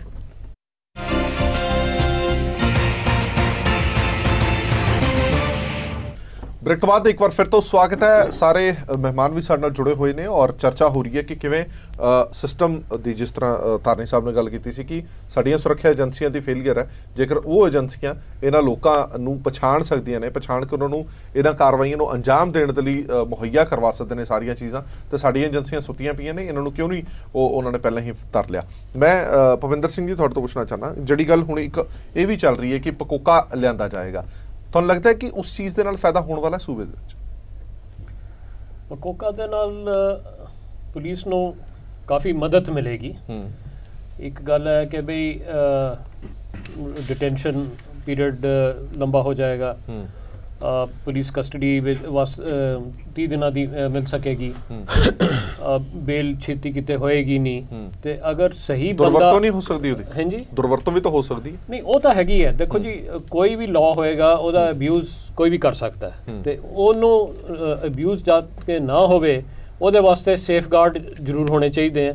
ਹੁਣ ਇਹ ਦੇਖਣਾ ਪਏਗਾ ਕਿ ਜਿਹੜੀ ਹੁਣ ਪੰਜਾਬ ਗਵਰਨਮੈਂਟ ਪਕੋਕਾ ਨੂੰ ਲਿਆਏਗੀ ਉਹਦੇ ਵਿੱਚ ਉਹਨਾਂ ਨੇ ਕੀ ਸੇਫਗਾਰਡਸ ਵਗੈਰਾ ਰੱਖੇ ਹੋਏ ਹੈ, ਤਾਂ ਉਹ ਸੇਫਗਾਰਡਸ ਨੂੰ ਦੇਖਣ ਦੀ ਵੀ ਬਹੁਤ ਜ਼ਰੂਰਤ ਹੈਗੀ ਹੈ, ਕਿਉਂਕਿ ਲੋਕਾਂ ਦਾ ਵਿਸ਼ਵਾਸ ਏਜੰਸੀਜ਼ ਦੇ ਉੱਤੇ, ਗਵਰਨਮੈਂਟ ਦੇ ਉੱਤੇ ਕਾਫੀ ਘਟਦਾ ਜਾਂਦਾ ਹੈ, ਕਿਉਂਕਿ ਉਹ ਦੇਖਦੇ ਬਈ ਕਾਫੀ ਮਿਸਯੂਜ਼ ਹੋਇਆ। ਅੱਗੇ ਕੋਟਾ ਸੀਗਾ, ਫਿਰ ਟਾਡਾ ਆਇਆ, ਉਹ ਤੋਂ ਪਹਿਲਾਂ ਮੀਸਾ ਸੀਗਾ, ਤੇ ਜਿਹੜੀ ਵੀ ਸਰਕਾਰ, ਜਿਹੜੀ ਵੀ ਤਾਕਤ ਉਦੋਂ ਰਹੀ ਹੈ ਸਿਆਸਤ ਵਿੱਚ, ਮਿਸਯੂਜ਼ ਜ਼ਰੂਰ ਕੀਤਾ, ਇਸ ਕਰਕੇ ਧਿਆਨ ਜਿਹੜਾ। But on the other hand ਇਹ ਨਹੀਂ ਤੁਸੀਂ ਕਹਿ ਸਕਦੇ ਕਿ ਬਈ ਜਿਹੜੇ ਸਾਡੇ ਹੁਣ ਕਾਨੂੰਨ ਹੈਗੇ ਹੈ ਉਹ ਪੂਰੇ ਮਤਲਬ ਕਿ ਪਾਵਰਸ ਦਿੰਦੀਆਂ ਪੁਲਿਸ ਨੂੰ, ਕਿਉਂਕਿ ਇਹੋ ਜਿਹੀਆਂ ਜਿਹੜੀਆਂ ਘਟਨਾਵਾਂ ਹੈ ਜਿਹਦੇ ਨਾਲ ਦੇਸ਼ ਦੇ ਉੱਤੇ ਮਤਲਬ ਕਿ ਦੇਸ਼ ਦੀ ਸਿਕਿਉਰਿਟੀ ਦੇ ਉੱਤੇ ਪ੍ਰਭਾਵ ਪੈਂਦਾ ਜਾਂ ਕਮਿਊਨਲ ਹਾਰਮੋਨੀ ਦੇ ਉੱਤੇ ਪ੍ਰਭਾਵ ਪੈਂਦਾ, ਇਸ ਵਾਸਤੇ ਕੁਛ ਨਾ ਕੁਛ ਪੁਲਿਸ ਨੂੰ ਤਾਕਤ ਜ਼ਰੂਰ ਦੇਣੀ ਪਏਗੀ। ਹਾਂਜੀ ਪੀਰ ਮੁਹੰਮਦ ਸਾਹਿਬ, ਦੇਖੋ ਜਿਹੜੇ ਕਾਨੂੰਨ ਪਹਿਲਾਂ ਬਣਾਏ ਗਏ, ਟਾਡਾ ਦੇ ਵਿੱਚ ਬਹੁਤ ਸਾਰੇ ਨੌਜਵਾਨਾਂ ਨੂੰ ਬੰਦ ਕੀਤਾ ਗਿਆ ਸੀ, ਬਾਅਦ ਦੇ ਵਿੱਚ ਕਮੇਟੀਆਂ ਬਣੀਆਂ, ਕਈ ਕੁਝ ਹੋਇਆ। ਜਿਹੜਾ ਹੁਣ ਰਾਜਸੀ ਪਾਰਟੀਆਂ ਇਸ ਗੱਲ ਨੂੰ ਲੈ ਕੇ ਜਿਵੇਂ ਦੂਸ਼ਣਬਾਜ਼ੀ ਕਰ ਰਹੀਆਂ ਨੇ ਪਕੋਕਾ ਦੇ ਉੱਪਰ, ਤੇ ਇਸ ਦੇ ਪਹਿਲਾਂ ਹੀ ਇੱਕ ਇਹ ਪ੍ਰਭਾਵ ਦਿੱਤਾ ਜਾ ਰਿਹਾ ਹੈ ਕਿ ਆਪਣੇ ਰਾਜਸੀ ਵਿਰੋਧੀਆਂ ਵਾਸਤੇ ਵਰਤਿਆ ਜਾਵੇਗਾ। ਸੋ ਜੇ ਤਾਂ ਕਾਨੂੰਨ ਬਣਾਇਆ ਇਸ ਮਨਸ਼ਾ ਨਾਲ ਬਣਾਇਆ ਗਿਆ ਤਾਂ ਫਿਰ ਇਹਦੀ ਦੁਰਵਰਤੋਂ ਨੂੰ ਕੋਈ ਰੋਕ ਹੀ ਨਹੀਂ ਸਕਦਾ। ਜੇ ਮੌਕੇ ਦੀ ਸਰਕਾਰ ਇਹ ਸਮਝਦੀ ਹੈ ਕਿ ਪਕੋਕਾ ਬਣਾ ਕੇ ਆਪਣੇ ਵਿਰੋਧੀਆਂ ਨੂੰ ਲੰਮੇ ਸਮੇਂ ਲਈ ਜੇਲ੍ਹਾਂ ਦੇ ਵਿੱਚ ਬੰਦ ਕਰੋ ਜਾਂ ਉਹਨਾਂ ਦੇ ਉੱਪਰ ਇਸ ਤਰ੍ਹਾਂ ਦਾ ਕਰੋ, ਲੇਕਿਨ ਅਸਲ ਤਾਂ ਗੱਲ ਇਹ ਆ ਕਿ ਸਾਡੀ ਵਿਲ ਪਾਵਰ ਕੀ ਕੰਮ ਕਰਦੀ ਹੈ ਕਿ ਜਿਹੜੀਆਂ ਵੀ ਘਟਨਾਵਾਂ ਵਾਪਰਦੀਆਂ ਨੇ ਜਾਂ ਜਿਹੜੇ ਕੋਈ ਇਸ ਤਰ੍ਹਾਂ ਦੇ ਗੈਂਗ ਤਿਆਰ ਹੁੰਦੇ ਨੇ ਜਾਂ ਉਸ ਦੇ ਵਿੱਚ ਸਭ ਤੋਂ ਵੱਡੀ, ਮੈਂ ਵਾਰ-ਵਾਰ ਇਹੋ ਗੱਲ ਕਹਿ ਰਿਹਾ ਕਿ ਪੰਜਾਬ ਦੇ ਅੰਦਰ ਜਿੰਨੀ ਦੇਰ ਤੱਕ ਬੇਰੁਜ਼ਗਾਰੀ ਦੀ ਸਮੱਸਿਆ ਦਾ ਹੱਲ ਨਹੀਂ ਕੱਢਿਆ ਜਾਂਦਾ, ਹਰ ਘਰ ਦੇ ਵਿੱਚ ਇੱਕ ਦੋ ਨੌਜਵਾਨ, ਚਾਹੇ ਲੜਕਾ ਹੈ ਜਾਂ ਲੜਕੀ ਹੈ, ਉਹ ਡਿਗਰੀਆਂ ਡਿਪਲੋਮੇ ਲੈ ਕੇ ਵਿਹਲੇ ਬੈਠੇ ਨੇ। ਔਰ ਤੁਸੀਂ ਦੇਖੋ ਵਿਦੇਸ਼ਾਂ ਦੇ ਵਿੱਚ ਉਹ ਨੌਜਵਾਨ ਜਾ ਰਹੇ ਨੇ ਔਰ ਰੋਜ਼ ਹੀ ਖਬਰਾਂ ਆਉਂਦੀਆਂ ਨੇ ਕਿ ਨਕਲੀ ਏਜੰਟਾਂ ਦੇ ਢਾਏ ਚੜ੍ਹ ਕੇ ਕੋਈ ਸਮੁੰਦਰ ਦੇ ਵਿੱਚ ਡੁੱਬ ਰਿਹਾ, ਕੋਈ ਜੰਗਲਾਂ ਦੇ ਵਿੱਚ ਮਰ ਰਿਹਾ। ਸੋ ਇਸ ਕਰਕੇ ਜਿਹੜੇ ਹਾਲਾਤ ਨੇ, ਇਹਨਾਂ ਹਾਲਾਤਾਂ ਦੇ ਵਿੱਚ ਸਭ ਤੋਂ ਮੇਨ ਗੱਲ ਇਹ ਕਿ ਹਰ ਵਿਅਕਤੀ ਜਿਹਦੇ ਕੋਲ ਹੁਨਰ ਹੈ, ਜਿਹੜਾ ਚਾਹੁੰਦਾ ਕਿ ਮੈਂ ਕੰਮ ਕਰਾਂ, ਕਿਰਤ ਕਰਾਂ, ਉਹਨੂੰ ਮੌਕੇ ਦਿੱਤੇ ਜਾਣੇ ਚਾਹੀਦੇ ਆ, ਤੇ ਇਹ ਜਿਹੜੀ ਸਮੱਸਿਆ ਦਾ ਕਾਫੀ ਪੱਧਰ ਤੇ ਹੱਲ ਨਿਕਲ ਸਕਦਾ। ਜਿਹੜਾ ਵਿਹਲਾ ਮਾਣੇ ਉਹ ਸ਼ੈਤਾਨ ਦਾ ਘਰ ਹੈ, ਫਿਰ ਕੋਈ ਨਾ ਕੋਈ ਗਲਤ ਹੱਥਾਂ ਦੇ ਵਿੱਚ ਚੜ ਹੀ ਜਾਂਦਾ, ਹੱਥਾਂ ਚੜ ਜਾਂਦਾ। ਸੋਸ਼ਲ ਮੀਡੀਆ ਸਭ ਤੋਂ ਵਧੀਆ ਜ਼ਰੀਆ ਬਣ ਜਾਂਦਾ ਉਹਨਾਂ ਲੋਕਾਂ ਦੇ ਲਈ। ਹਾਂਜੀ ਤਾਰਨੀ ਸਾਹਿਬ ਕੁਝ ਕਹਿ ਰਹੇ ਨੇ ਇਸ ਬਾਰੇ, ਫਿਰ ਆਪਾਂ ਅੱਗੇ ਵਧਦੇ ਹਾਂ। ਦੇਖੋ ਡੀਜੀਪੀ ਸਾਹਿਬ ਨੇ ਜਿਹੜੀ ਗੱਲ ਕੀਤੀ ਹੈ, ਤੁਹਾਡਾ ਕੁਐਸਚਨ ਹੈ ਜਿਹੜਾ ਪਕੋਕਾ ਬਾਰੇ, ਦੇਖੋ ਮੇਰੀ ਆਪਣੀ ਜਿਹੜੀ ਪਰਸਨਲ ਸੋਚ ਹੈਗੀ ਆ ਨਾ, ਮੈਨੂੰ ਇਹ ਲੱਗਦਾ ਹੈ ਕਿ ਇਹ ਜਿਹੜਾ ਸਾਰਾ ਸਿਸਟਮ ਹੋਇਆ ਨਾ ਕੁਝ ਟਾਈਮ ਦੇ ਵਿੱਚ, ਇਹ ਉਸ ਪਕੋਕਾ ਨੂੰ ਲਿਆਉਣ ਵਾਸਤੇ ਹੀ ਇਹ ਜਿਹੜਾ ਹੈਗਾ ਇੱਕ ਪਲੇਟਫਾਰਮ ਤਿਆਰ ਕੀਤਾ ਜਾ ਰਿਹਾ। ਦੇਖੋ ਇਸ ਤੋਂ ਪਹਿਲਾਂ ਮਕੋਕਾ ਬਣਿਆ ਸੀ ਮਹਾਰਾਸ਼ਟਰ ਦੇ ਵਿੱਚ, ਉਸ ਨੂੰ ਮੈਂ ਸਾਰੇ ਨੂੰ ਪੜ੍ਹਿਆ, ਉਹਦੇ ਵਿੱਚ ਕੀ ਸਿਸਟਮ ਬਣਿਆ ਹੈਗਾ। ਦੇਖੋ ਅੱਜ ਸਾਨੂੰ ਸੋਚਣਾ ਪਊਗਾ ਕਿ ਜੇ ਸਾਡਾ CRPC ਜਾਂ IPC ਹੈ ਜਿਹੜੀ, ਕੀ ਉਹ ਕਾਫੀ ਨਹੀਂ ਰਹੀ? ਤਾਂ ਸਾਨੂੰ ਇਸ ਤਰ੍ਹਾਂ ਦੇ ਜਿਹੜੇ ਹੈਗੇ ਆ ਬਣਾਉਣੇ ਪੈ ਰਹੇ ਆ। ਔਰ ਇੰਨੀਆਂ ਤੁਸੀਂ ਪਾਵਰਾਂ ਦੇ ਦੋਗੇ ਉਹਨਾਂ ਲੋਕਾਂ ਦੇ ਹੱਥਾਂ ਦੇ ਵਿੱਚ, ਔਰ ਸਾਡੀ ਪੰਜਾਬ ਦੀ ਜਵਾਨੀ ਦਾ ਫੇਰ ਦੁਆਰਾ ਘਾਣ ਹੋਣਾ ਸ਼ੁਰੂ ਹੋਊਗਾ। ਦੁਆਰਾ ਜਿਵੇਂ ਟਾਡਾ ਸੀ ਜਾਂ ਇਸ ਤਰ੍ਹਾਂ ਦੇ ਬਹੁਤ ਸਾਰੇ ਜਿੰਨੇ ਵੀ ਹੁਣ ਤੱਕ ਕਾਨੂੰਨ ਬਣਾਏ ਇਹਨਾਂ ਨੇ, ਜਿਵੇਂ NDPS ਲਾ ਬਣਾਇਆ ਇਹਨਾਂ ਨੇ, ਉਹ ਸਾਰਿਆਂ ਦੀ ਦੁਰਵਰਤੋਂ ਹੋਈ, ਕਦੇ ਵੀ ਸਹੀ ਵਰਤੋਂ ਕਦੇ ਨਹੀਂ ਹੋਈ। ਔਰ ਮੈਂ ਤੁਹਾਨੂੰ ਇੱਕ ਹੋਰ ਦੱਸਦਾ, ਪਕੋਕਾ ਦੀ ਜਿਵੇਂ ਇਹਨਾਂ ਨੇ ਗੱਲ ਕੀਤੀ ਹੈ ਕਿ ਉਹ 1 ਮਹੀਨੇ ਤੱਕ ਆਪਣੀ ਕਸਟਡੀ ਦੇ ਵਿੱਚ ਰੱਖ ਸਕਣਗੇ, ਅਲਟੀਮੇਟਲੀ ਤਾਂ ਫਿਰ ਜੇਲ੍ਹ 'ਚ ਜਾਊ ਨਾ, ਜੇਲ੍ਹ 'ਚ ਜਾ ਕੇ ਰਾਜ ਤਾਂ ਫਿਰ ਉਹਦਾ ਉਸ ਤਰ੍ਹਾਂ ਹੀ ਚੱਲੂਗਾ ਨਾ। ਸੋ ਮੈਨੂੰ ਇਹ ਲੱਗਦਾ ਹੈ ਕਿ ਇਹ ਸਾਰਾ ਕੁਝ ਇਹ ਦਰਸਾ ਰਿਹਾ ਹੈ ਕਿ ਇਹ ਸਾਰਾ ਕੁਝ ਫੇਲਿਅਰ ਹੋ ਰਿਹਾ ਹੈ। ਇਸ ਕਰਕੇ ਇਹ ਜਦੋਂ ਫੇਲ ਹੋਣਾ ਸ਼ੁਰੂ ਹੋ ਜਾਵੇ ਤਾਂ ਉਹ ਮਕੋਕਾ ਜਾਂ ਪਕੋਕਾ ਜਾਂ ਇਸ ਤਰ੍ਹਾਂ ਦੇ ਲਾਅ ਬਣਾਉਣੇ ਸ਼ੁਰੂ ਕਰ ਦਿੰਦੇ ਆ। ਇਟ ਮੀਨਸ ਕਿ ਸਾਡੀ ਜਿਹੜੀ IPC ਹੈਗੀ ਆ ਉਹਦੇ ਵਿੱਚ ਜਾਨ ਨਹੀਂ ਰਹੀ, ਸਾਡੀ ਪੁਲਿਸ ਦੇ ਵਿੱਚ ਜਾਨ ਨਹੀਂ ਰਹੀ, ਸਾਡੇ ਜੁਡੀਸ਼ੀਅਲ ਸਿਸਟਮ ਦੇ ਵਿੱਚ ਜਾਨ ਨਹੀਂ ਰਹੀ। ਇਸ ਕਰਕੇ ਇਹ ਨਵੇਂ ਲੋਕਾਂ ਦਾ ਧਿਆਨ ਭਟਕਾਉਣ ਵਾਸਤੇ ਇਸ ਤਰ੍ਹਾਂ ਦੀਆਂ ਜਿਹੜੀਆਂ ਚੀਜ਼ਾਂ ਬਣ ਰਹੀਆਂ। ਠੀਕ ਹੈ ਪ੍ਰਭਜੋਤ ਜੀ, ਮੈਂ ਤੁਹਾਡੇ ਤੋਂ ਜਾਣਨਾ ਚਾਹੁੰਦਾ ਕਿ ਹੁਣ ਉਹ ਟਾਈਮ ਆ ਗਿਆ ਕਿ ਸਾਡੀਆਂ ਸੁਰੱਖਿਆ ਏਜੰਸੀਆਂ ਨੂੰ ਜਿਸ ਤਰੀਕੇ ਦੇ ਨਾਲ ਉਹ ਏਜੰਸੀਆਂ ਸੋਚਦੀਆਂ ਨੇ ਜਾਂ ਬਾਹਰਲੀਆਂ ਤਾਕਤਾਂ ਸੋਚਦੀਆਂ ਨੇ, ਉਹਨਾਂ ਤੋਂ ਇੱਕ ਕਦਮ ਅੱਗੇ ਵੱਧ ਕੇ ਸੋਚਣਾ ਪਏਗਾ, ਖਾਸ ਤੌਰ ਤੇ ਸੋਸ਼ਲ ਮੀਡੀਆ ਦੇ ਸੈਕਟਰ 'ਚ। ਬਿਲਕੁਲ, ਦੇਖੋ ਮੈਂ ਜਿਵੇਂ ਚੈੱਕ ਰੱਖਣਾ ਬੜਾ ਜ਼ਰੂਰੀ ਹੈ, ਬਹੁਤ ਜ਼ਰੂਰੀ। ਜਿਵੇਂ ਸਰਦਾਰ ਭੁਪਿੰਦਰ ਸਿੰਘ ਹੋਰਾਂ ਨੇ ਕਿਹਾ, ਧਾਰਨੀ ਸਾਹਿਬ ਨੇ ਕਿਹਾ, ਪੀਰ ਮੁਹੰਮਦ ਸਾਹਿਬ ਨੇ ਕਿਹਾ, ਮੈਂ ਬਿਲਕੁਲ ਇਹਦੇ ਮੇਰੀ ਸੋਚ ਬਿਲਕੁਲ ਥੋੜੀ ਡਿਫਰੈਂਟ ਆ। ਸਾਡੇ ਕੋਲੇ ਮਲਟੀਪਲ ਏਜੰਸੀਜ਼ ਹੋ ਗਈਆਂ ਔਰ ਇੰਨੇ ਸਾਰੇ ਲਾਅ ਬਣਾਈ ਜਾਂਦੇ ਆ, ਔਰ ਇੰਨੀਆਂ ਏਜੰਸੀਆਂ ਅਸੀਂ ਬਣਾ ਲਈਆਂ। ਤੁਸੀਂ ਦੇਖੋ, ਅਸੀਂ ਟੈਰਰਿਜ਼ਮ ਹੈਂਡਲ ਕਰਨ ਲਈ ਇੱਕ ਨਵੀਂ ਏਜੰਸੀ ਬਣਾਤੀ, NIA ਬਣਾਤੀ। ਉਹਦਾ ਕੀ ਰੋਲ ਆ? ਉਸ ਤੋਂ ਬਾਅਦ ਕੀ ਸਾਡੇ ਵਿੱਚ ਦੇਸ਼ ਵਿੱਚ ਕੋਈ ਟੈਰਰਿਜ਼ਮ ਦੇ ਜਾਂ ਇਸ ਤਰ੍ਹਾਂ ਦੇ ਇਨਸੀਡੈਂਟ ਦੇ ਜਿਹੜੀ ਡਿਸਰਪਟਿਵ ਐਕਟੀਵਿਟੀਜ਼ ਹੈ ਕੋਈ ਠੱਲ ਪਈ? CBI ਕੀ ਸੀ? ਦਿੱਲੀ ਪੁਲਿਸ ਦਾ ਇੱਕ ਐਕਸਟੈਂਡਡ ਵਿੰਗ ਸੀ, ਫੁੱਲ ਫਲੈਜ ਨੈਸ਼ਨਲ ਏਜੰਸੀ ਬਣ ਗਈ। ਸਾਡੇ ਕੋਲ ਪੈਰਾਮਿਲਟਰੀ ਫੋਰਸਿਸ ਇੰਨੀਆਂ ਏਜੰਸੀਆਂ ਬਣ ਗਈਆਂ। ਅਸੀਂ ਕਾਨੂੰਨ ਤੇ ਕਾਨੂੰਨ ਲਿਆਈ ਜਾ ਰਹੇ ਹਾਂ, ਪਰ ਕੀ ਇਹ ਸਾਰੇ ਕਾਨੂੰਨ ਇਹ ਸਾਰੇ ਕੰਮ ਨੂੰ ਰੋਕਣ ਵਿੱਚ ਸਫਲ ਹੋਏ ਨੇ? ਸਾਡੇ ਕੋਲ ਇੰਨੇ ਸਾਰੇ ਕਾਨੂੰਨ ਆਲਰੇਡੀ ਹੈਗੇ ਨੇ, ਪਰ ਜੇ ਸਾਡੀਆਂ ਇਨਵੈਸਟੀਗੇਸ਼ਨ ਸਕਿੱਲਸ ਹੀ ਖਤਮ ਹੁੰਦੀਆਂ ਜਾ ਰਹੀਆਂ ਨੇ, ਸਾਡੀ ਇੰਟੈਲੀਜੈਂਸ ਇਨਪੁਟ ਖਤਮ ਹੁੰਦੀ ਜਾ ਰਹੀ ਆ, ਸਾਨੂੰ ਪਤਾ ਹੀ ਨਹੀਂ ਲੱਗਦਾ, ਬਾਹਰਲੇ ਲੋਕਾਂ ਨੂੰ ਪਤਾ ਲੱਗ ਰਿਹਾ ਉਹ ਸਾਡੇ ਸਿਸਟਮ ਨੂੰ ਐਕਸਪਲੋਇਟ ਕਰ ਰਹੇ ਨੇ। ਬਾਹਰਲੀ ਏਜੰਸੀਆਂ ਸਾਡੀਆਂ ਵੀਕਨੈਸਿਸ ਨੂੰ ਐਕਸਪਲੋਇਟ ਕਰ ਰਹੀਆਂ ਨੇ, ਸਾਡੀਆਂ ਪੁਲਿਸ ਦੀਆਂ ਵੀਕਨੈਸਿਸ, ਇਨਹੈਰੈਂਟ ਵੀਕਨੈਸਿਸ ਐਕਸਪਲੋਇਟ ਕਰ ਰਹੀਆਂ ਨੇ। ਅਸੀਂ ਉਹਨਾਂ ਨੂੰ ਉਹ ਲੂਪ ਹੋਲਸ ਨੂੰ ਪਲੱਗ ਕਰਨ ਦੀ ਕੋਸ਼ਿਸ਼ ਤਾਂ ਨਹੀਂ ਕਰ ਰਹੇ, ਇੱਕ ਹੋਰ ਏਜੰਸੀ ਕ੍ਰੀਏਟ ਕਰ ਦਿੰਦੇ ਆ, ਸੋ ਇੱਕ ਹੋਰ ਲਾਅ ਬਣਾ ਦਿੰਦੇ ਆ। ਇੰਸਟੈਡ ਐਗਜ਼ਿਸਟਿੰਗ ਲਾਅ ਦੀ ਪ੍ਰੋਪਰ ਸਾਡੀ ਪ੍ਰੋਸੀਕਿਊਸ਼ਨ ਰੇਟ ਕੀ ਆ? 6%, 2%, 3%। ਵਾਈ ਇੰਨਾ ਲੋ ਕਿਉਂ ਆ? ਇਹ ਸਾਡੀ ਇਨਐਫੀਸ਼ੀਐਂਸੀ ਕਿਉਂ ਆ ਰਹੀ ਹੈ ਇਨਵੈਸਟੀਗੇਸ਼ਨ ਸਕੇਲ ਵਿੱਚ? ਸਾਡੇ ਕੋਲ ਫੋਰਸਿਸ, ਜੇ ਤੁਸੀਂ ਸਟਰੈਂਥ 1980 ਤੋਂ ਦੇਖੋ, 1990 ਦੀ ਦੇਖੋ, 2000 ਦੀ ਦੇਖੋ ਤੇ 2020 ਦੀ ਦੇਖੋ, 4 ਟਾਈਮ ਸਾਡੀਆਂ ਫੋਰਸਿਸ ਦੀ ਸਟਰੈਂਥ ਮਲਟੀਪਲਾਈ ਹੋ ਗਈ ਆ, 4 ਟਾਈਮ ਸਾਡੀਆਂ ਫੋਰਸਿਸ ਵੱਧ ਗਈਆਂ ਨੇ ਤੇ ਕ੍ਰਾਈਮ ਵੀ ਉਸੇ ਰੇਟ ਨਾਲ ਵੱਧ ਰਿਹਾ, ਹਰ ਐਕਟੀਵਿਟੀ ਉਨੀ ਰੇਟ ਨਾਲ ਵੱਧ ਰਹੀ ਆ। ਤਾਂ ਸਾਨੂੰ ਇੱਕ ਪੂਰੇ ਸਿਸਟਮ ਦੇ ਇੱਕ ਨੈਸ਼ਨਲ ਡਿਬੇਟ ਦੀ ਲੋੜ ਆ ਕਿ ਅਸੀਂ ਇੱਕ ਨੈਸ਼ਨਲ ਡਿਬੇਟ ਕਰੀਏ ਆਪਣੀ ਪੋਲਿਸਿੰਗ ਬਾਰੇ, ਆਪਣੀ ਇੰਟੈਲੀਜੈਂਸ ਬਾਰੇ ਔਰ ਆਪਣੇ ਲਾਜ਼ ਬਾਰੇ। ਹੁਣ ਸਾਡੇ ਲਾਜ਼ ਬਣੇ ਨੇ ਸਾਰੇ ਅਸੀਂ ਬ੍ਰਿਟਿਸ਼ ਸਿਸਟਮ ਤੋਂ ਇਨਹੈਰਿਟ ਕੀਤੇ ਨੇ, ਅਸੀਂ ਸਮੇਂ ਨਾਲ ਚੇਂਜ ਨਹੀਂ ਕੀਤੇ। ਅਮੈਂਡਮੈਂਟ ਜ਼ਰੂਰ ਮਾੜੀਆਂ ਮੋਟੀਆਂ ਕਾਸਮੈਟਿਕ ਅਮੈਂਡਮੈਂਟਸ ਕਰਦੇ ਰਹੇ ਹਾਂ, ਪਰ ਸਮਾਂ ਬਦਲ ਗਿਆ, ਸਾਈਬਰ ਕ੍ਰਾਈਮ ਦਾ ਸਮਾਂ ਆ ਗਿਆ, ਸੋਸ਼ਲ ਮੀਡੀਆ ਦਾ ਸਮਾਂ ਆ ਗਿਆ, ਸਾਰਾ ਕੁਝ ਚੇਂਜ ਹੋ ਰਿਹਾ। ਪਰ ਸਾਨੂੰ ਆਪਣਾ ਕਾਨੂੰਨ ਇੱਕ ਨੈਸ਼ਨਲ ਪੂਰਾ ਵਾਈਡਰ ਪੂਰਾ ਕਾਨੂੰਨ ਰਿਵਿਊ ਕਰਨਾ ਚਾਹੀਦਾ, ਪੋਲਿਸਿੰਗ ਰਿਵਿਊ ਕਰਨੀ ਚਾਹੀਦੀ ਹੈ, ਇੰਟੈਲੀਜੈਂਸ ਰਿਵਿਊ ਕਰਨੀ ਚਾਹੀਦੀ ਹੈ, ਇੱਕ ਨੈਸ਼ਨਲ ਪਾਲਿਸੀ ਬਣਨੀ ਚਾਹੀਦੀ ਹੈ, ਤਾਂ ਹੀ ਅਸੀਂ ਹੈਂਡਲ ਕਰ ਸਕਾਂਗੇ।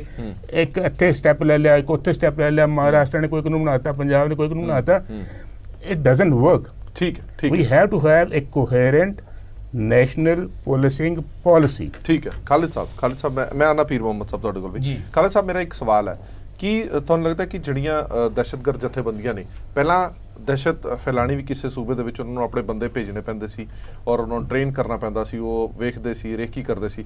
ਹੁਣ ਜੇਕਰ ਅਸੀਂ ਨਾ ਗੈਂਗਸਟਰਸ ਦੀ ਗੱਲ ਕਰੀਏ, ਕਹਾਣੀ ਬੜੀ ਗੰਭੀਰ ਤੇ ਚਿੰਤਾ ਕਰਨ ਵਾਲੀ ਹੈ ਕਿ ਉਹਨਾਂ ਨੂੰ ਬੈਠੇ ਬਿਠਾਏ ਹੀ ਘਰ ਬੈਠੇ ਬਿਠਾਏ ਹੀ ਸਾਰਾ ਕੁਝ ਅਵੇਲੇਬਲ ਹੋ ਰਿਹਾ, ਹਥਿਆਰ ਵੀ ਤੁਹਾਨੂੰ ਇੱਥੇ ਮਿਲ ਰਹੇ ਨੇ, ਟ੍ਰੇਨਡ ਬੰਦੇ ਵੀ ਤੁਹਾਨੂੰ ਇੱਥੇ ਮਿਲ ਰਹੇ ਨੇ, ਔਰ ਇਹਨਾਂ ਥਾਵਾਂ ਤੋਂ ਜਾਣੂ ਬੰਦੇ, ਲੋਕਾਂ ਦੇ ਨਾਲ ਜਾਣੂ ਬੰਦੇ ਔਰ ਕਿਹਨੂੰ ਟਾਰਗੇਟ ਕੀਤਾ ਜਾਣਾ ਉਹ ਵੀ ਜਾਣੂ ਬੰਦੇ। ਇਹ ਤਾਂ ਬਹੁਤ ਖਤਰਨਾਕ ਸਥਿਤੀ ਬਣ ਜਾਏਗੀ। ਦੇਖੋ, ਜਿਹੜੀ ਗੱਲ ਮੈਂ ਪਹਿਲਾਂ ਕਹੀ ਹੈ ਨਾ ਕਿ ਟੈਕਨੋਲੋਜੀ ਦਾ ਯੂਜ਼ ਤੇ ਮਿਸਯੂਜ਼ ਦੋਨੇ ਹੁੰਦਾ ਹੈ। ਇੰਟਰਨੈਟ ਦੇ ਉੱਪਰ ਤੁਸੀਂ ਜਿੰਨੇ ਵੀ ਸਿਰਕੱਢ ਬੰਦੇ ਆ ਉਹਨਾਂ ਦਾ ਸਾਰਾ ਕੁਝ ਜਿਹੜਾ ਹੈਗਾ ਲੇਖਾ ਜੋਖਾ ਉਹਨਾਂ ਦਾ ਫੋਨ ਨੰਬਰ ਕੀ ਹੈ, ਉਹਨਾਂ ਦਾ ਐਡਰੈਸ ਕੀ ਹੈ, ਉਹ ਸਾਰਾ ਕੁਝ ਜਿਹੜਾ ਹੈਗਾ ਮਿੰਟ ਇੱਕ ਦੇ ਵਿੱਚ ਪਤਾ ਲੱਗ ਜਾਂਦਾ ਹੈ। ਮਤਲਬ it's a click of a button, you know everything about the person. ਉਹਦੇ ਨਾਲ ਕੀ ਹੋ ਗਿਆ, ਉਹ ਜਿਹੜੇ ਦਹਿਸ਼ਤਗਰਦ ਹੈ ਜਾਂ ਜਿਹੜੇ ਇਸ ਤਰ੍ਹਾਂ ਦਾ ਐਲੀਮੈਂਟ ਹੈ ਉਹਨਾਂ ਨੂੰ ਬੜੀ ਆਸਾਨੀ ਹੋ ਗਈ ਹੈ।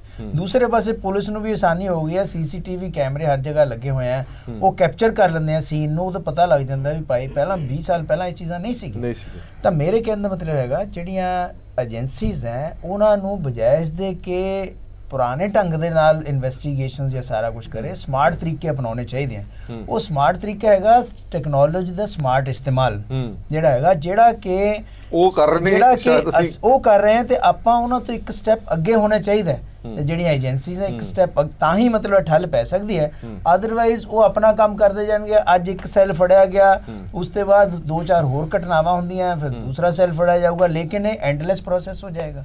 ਇਸ ਚੀਜ਼ ਨੂੰ ਰੋਕਣ ਵਾਸਤੇ ਬੈਸਟ ਹੀ ਹੈਗਾ ਕਿ ਇੱਕ ਤਾਂ ਕੋਆਰਡੀਨੇਸ਼ਨ ਜਿਹੜੀ ਹੈਗੀ ਉਹ ਬਹੁਤ ਜ਼ਰੂਰੀ ਹੈ। ਜਿਹੜਾ ਇੱਕ ਤਕਰੀਬਨ ਸਾਰੇ ਪੈਨਲਿਸਟ ਨੇ ਇੱਕ ਗੱਲ ਕੀਤੀ ਹੈਗੀ ਹੈ ਕਿ ਜਿਹੜੇ ਨਵੇਂ ਲਾਅ ਬਣਾਉਣੇ ਆ ਉਹਨਾਂ ਦਾ ਉਹ ਕੋਈ ਤਰੀਕਾ ਨਹੀਂ ਹੈ ਕਿ ਨਵੇਂ ਕਾਨੂੰਨ ਬਣਾਈ ਚੱਲੋ। ਜਿਹੜੇ ਪੁਰਾਣੇ, ਬਿਲਕੁਲ ਧਾਰਨੀ ਸਾਹਿਬ ਦੀ ਗੱਲ ਸਹੀ ਹੈ ਕਿ ਜਿਹੜਾ ਐਗਜ਼ਿਸਟਿੰਗ ਲਾਜ਼ ਹੈਗੇ ਆ CRPC IPC, ਉਹਦੇ ਵਿੱਚ ਅੱਛੀਆਂ ਪ੍ਰੋਵੀਜ਼ਨਸ ਹੈਗੀਆਂ ਜਿਹਦੇ ਨਾਲ ਤੁਸੀਂ ਉਹਨਾਂ ਨੂੰ ਅਗਰ ਪ੍ਰੋਪਰ ਇੰਪਲੀਮੈਂਟੇਸ਼ਨ ਹੋਵੇ ਤਾਂ ਤੁਸੀਂ ਕਰ ਸਕਦੇ ਹੋ ਕਿ ਜੀ ਅੱਜ ਮੋਕੋਕਾ ਬਣਾ ਲਿਆ, ਪਕੋਕਾ ਬਣਾ ਲਿਆ, ਉਹ ਚੀਜ਼ਾਂ ਨਾਲ ਜਿਹੜਾ ਹੈਗਾ ਮਸਲਾ ਹੱਲ ਨਹੀਂ ਹੁੰਦਾ। ਠੀਕ ਹੈ, ਹਾਂਜੀ ਧਾਰਨੀ ਸਾਹਿਬ। ਦੇਖੋ ਮੈਂ ਤੁਹਾਨੂੰ ਹਰਪ੍ਰੀਤ ਜੀ ਇੱਕ ਛੋਟੀ ਜਿਹੀ ਗੱਲ ਦੱਸਦਾ ਕਿ ਅੱਜ ਸਾਡੀ ਪੁਲਿਸ ਨੂੰ ਜਾਂ ਸਾਡੀ ਗਵਰਨਮੈਂਟ ਨੂੰ SHO ਤੇ ਇਤਬਾਰ ਨਹੀਂ, DSP ਤੇ ਇਤਬਾਰ ਨਹੀਂ, ਜ਼ਿਲ੍ਹੇ ਦੇ SSP ਤੇ ਇਤਬਾਰ ਨਹੀਂ। ਇਤਬਾਰ ਕਿਹਦੇ ਤੇ ਆ? ਜਿੱਥੇ ਕਿਤੇ ਫਸਦੇ ਆ ਸਿੱਟ ਬਣਾ ਦਿਓ ਜੀ, 3 ਜ਼ਿਲ੍ਹਿਆਂ ਦੀ ਲਿਆ ਕੇ ਸਿੱਟ ਖੜੀ ਕਰ ਦਿੰਦੇ ਆ ਔਰ ਸਿੱਟ ਦਾ ਵੀ ਰਿਜ਼ਲਟ 0। ਉਹ ਤੋਂ ਬਾਅਦ CBI ਨੂੰ ਚਲੇ ਜਾਂਦੇ ਆ ਜੀ ਕੇਸ। ਅੱਜ ਤੁਸੀਂ ਉਹ ਰਿਆਨ ਸਕੂਲ ਵਾਲਾ ਪੜ੍ਹਿਆ ਹੋਣਾ, ਮਤਲਬ ਸ਼ਰਮ ਆਉਂਦੀ ਹੈ ਜਦੋਂ ਅਸੀਂ ਇਸ ਸਿਸਟਮ ਦੀ ਗੱਲ ਕਰਦੇ ਆ ਨਾ। ਔਰ ਰਿਆਨ ਸਕੂਲ ਵਾਲਾ ਦੇਖ ਲਓ, ਉਹ ਤੋਂ ਪਹਿਲਾਂ ਉਹ ਸ਼ਰੂਤੀ ਮਰਡਰ ਕੇਸ ਦੇਖ ਲਓ। ਸਾਡੀ ਪੋਲ ਕਿੱਥੇ ਖੋਲਣੀ ਹੈ? ਤੁਸੀਂ ਇਹ ਤੋਂ ਵੱਧ ਕੀ ਮਤਲਬ ਜਿਹੜਾ ਹੈਗਾ ਸਾਡੀਆਂ ਏਜੰਸੀਆਂ ਦਾ, ਸਾਡੀ ਪੁਲਿਸ ਦਾ ਬੁਰਾ ਹਾਲ ਹੋਊਗਾ। ਮੈਨੂੰ ਨਹੀਂ ਲੱਗਦਾ ਕਿ ਇਸ ਦੇ ਨਾਲੋਂ ਮਾੜਾ ਹਾਲ ਜਿਹੜਾ ਕਿਸੇ ਵੀ ਕੰਟਰੀ ਦੀ ਪੁਲਿਸ ਦਾ ਮਾੜਾ ਹਾਲ ਹੋ। ਠੀਕ ਹੈ, ਮੇਰੇ ਕੋਲ ਟਾਈਮ ਘੱਟ ਹੈ। ਪੀਰ ਮੁਹੰਮਦ ਜੀ ਕੁਝ ਕਹਿਣਾ ਚਾਹੁੰਦੇ ਹੋ? ਮੈਂ ਇਹ ਗੱਲ ਕਹਿਣੀ ਚਾਹੁੰਦਾ ਸੀ ਕਿ ਪੁਲਿਸ ਦੇ ਉੱਪਰ ਜਿਹੜਾ ਸਿਆਸੀ ਦਬਾਅ ਹੁੰਦਾ ਹੈ, ਰਾਜਨੀਤਿਕਰਨ ਹੋ ਰਿਹਾ ਪੁਲਿਸ ਦਾ, ਉਹ ਹੀ ਮੇਨ ਇੱਕ ਕਾਰਨ ਹੈ ਕਿ ਪੁਲਿਸ ਹਰ ਜਗ੍ਹਾ ਤੇ ਫੇਲ ਹੋ ਜਾਂਦੀ ਹੈ। ਹੁਣ ਤੁਸੀਂ ਦੇਖੋ ਕਿ ਪਿਛਲੀ ਸਰਕਾਰ ਗਈ ਤੇ ਇੱਕ ਕਮਿਸ਼ਨ ਇਸ ਵਾਸਤੇ ਬਿਠਾ ਦਿੱਤਾ ਗਿਆ ਕਿ ਇੰਨੇ ਜੀ ਝੂਠੇ ਕੇਸ ਦਰਜ ਕੀਤੇ ਗਏ ਸੀ।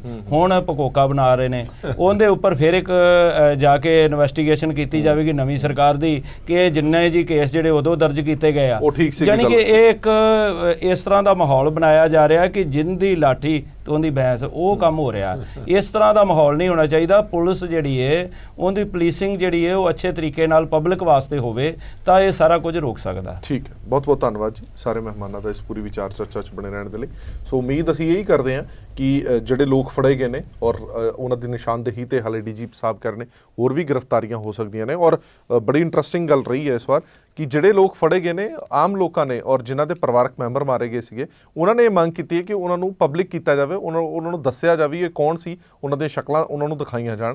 ਇਹ ਸ਼ਾਇਦ ਪਹਿਲੀ ਵਾਰੀ ਕਿਸੇ ਨੇ ਇਹਦੀ ਗੱਲ ਕੀਤੀ ਹੋਣੀ ਔਰ ਉਹ ਗੱਲ ਹੋ ਵੀ ਰਹੀ ਹੈ, ਸ਼ਕਲਾਂ ਦਿਖਾਈਆਂ ਵੀ ਜਾ ਰਹੀਆਂ ਨੇ। ਸੋ ਉਮੀਦ ਅਸੀਂ ਇਹੀ ਕਰਦੇ ਹਾਂ ਕਿ ਪੰਜਾਬ ਦਾ ਜਿਹੜਾ ਮਾਹੌਲ ਖਰਾਬ ਕਰਨ ਦੀ ਕੋਸ਼ਿਸ਼ ਕੀਤੀ ਜਾ ਰਹੀ ਹੈ। ਔਰ ਸਭ ਤੋਂ ਵੱਡਾ ਤੇ ਅਹਿਮ ਸੰਦੇਸ਼ ਅਸੀਂ ਜ਼ਰੂਰ ਦੇਣਾ ਚਾਹੁੰਦੇ ਹਾਂ ਕਿ ਘੱਟੋ ਘੱਟ ਸੱਚਾਈ ਕੇਸ ਦੀ ਜ਼ਰੂਰ ਜਾਣ ਲਿਆ ਕਰੋ ਸੋਸ਼ਲ ਮੀਡੀਆ ਤੇ, ਉਸ ਤੋਂ ਬਾਅਦ ਬੋਲਿਆ ਕਰੋ, ਕਿਉਂਕਿ ਜਿਹੜਾ ਵੀ ਕੁਝ ਸਾਜ਼ਿਸ਼ ਕਰ ਰਿਹਾ ਉਹ ਇਹੀ ਚਾਹੁੰਦਾ ਕਿ ਤੁਸੀਂ ਭੜਕ ਕੇ ਸੋਸ਼ਲ ਮੀਡੀਆ ਤੇ ਕੁਝ ਕਹੋ ਤੇ ਦੂਜੇ ਪਾਸੋਂ ਉਹਦਾ ਰਿਐਕਸ਼ਨ ਹੋਵੇ ਤਾਂ ਮਾਹੌਲ ਜਿਹੜਾ ਖਰਾਬ ਹੋ ਜਾਏ। ਅਪੀਲ ਇਹੀ ਹੈ ਕਿ ਸੋਸ਼ਲ ਮੀਡੀਆ ਤੇ ਜੋ ਕੁਝ ਵੀ ਕਹਿਣਾ ਸੋਚ ਸਮਝ ਕੇ ਸੱਚਾਈ ਜਾਣਨ ਤੋਂ ਬਾਅਦ ਕਹੋ। ਦੇਸ਼ ਦੁਨੀਆ ਦੀ ਬਾਕੀ ਖਬਰਾਂ ਲਈ ਬਣੇ ਰਹੋ PTC ਨਿਊਜ਼ ਦੇ ਨਾਲ। ਧੰਨਵਾਦ।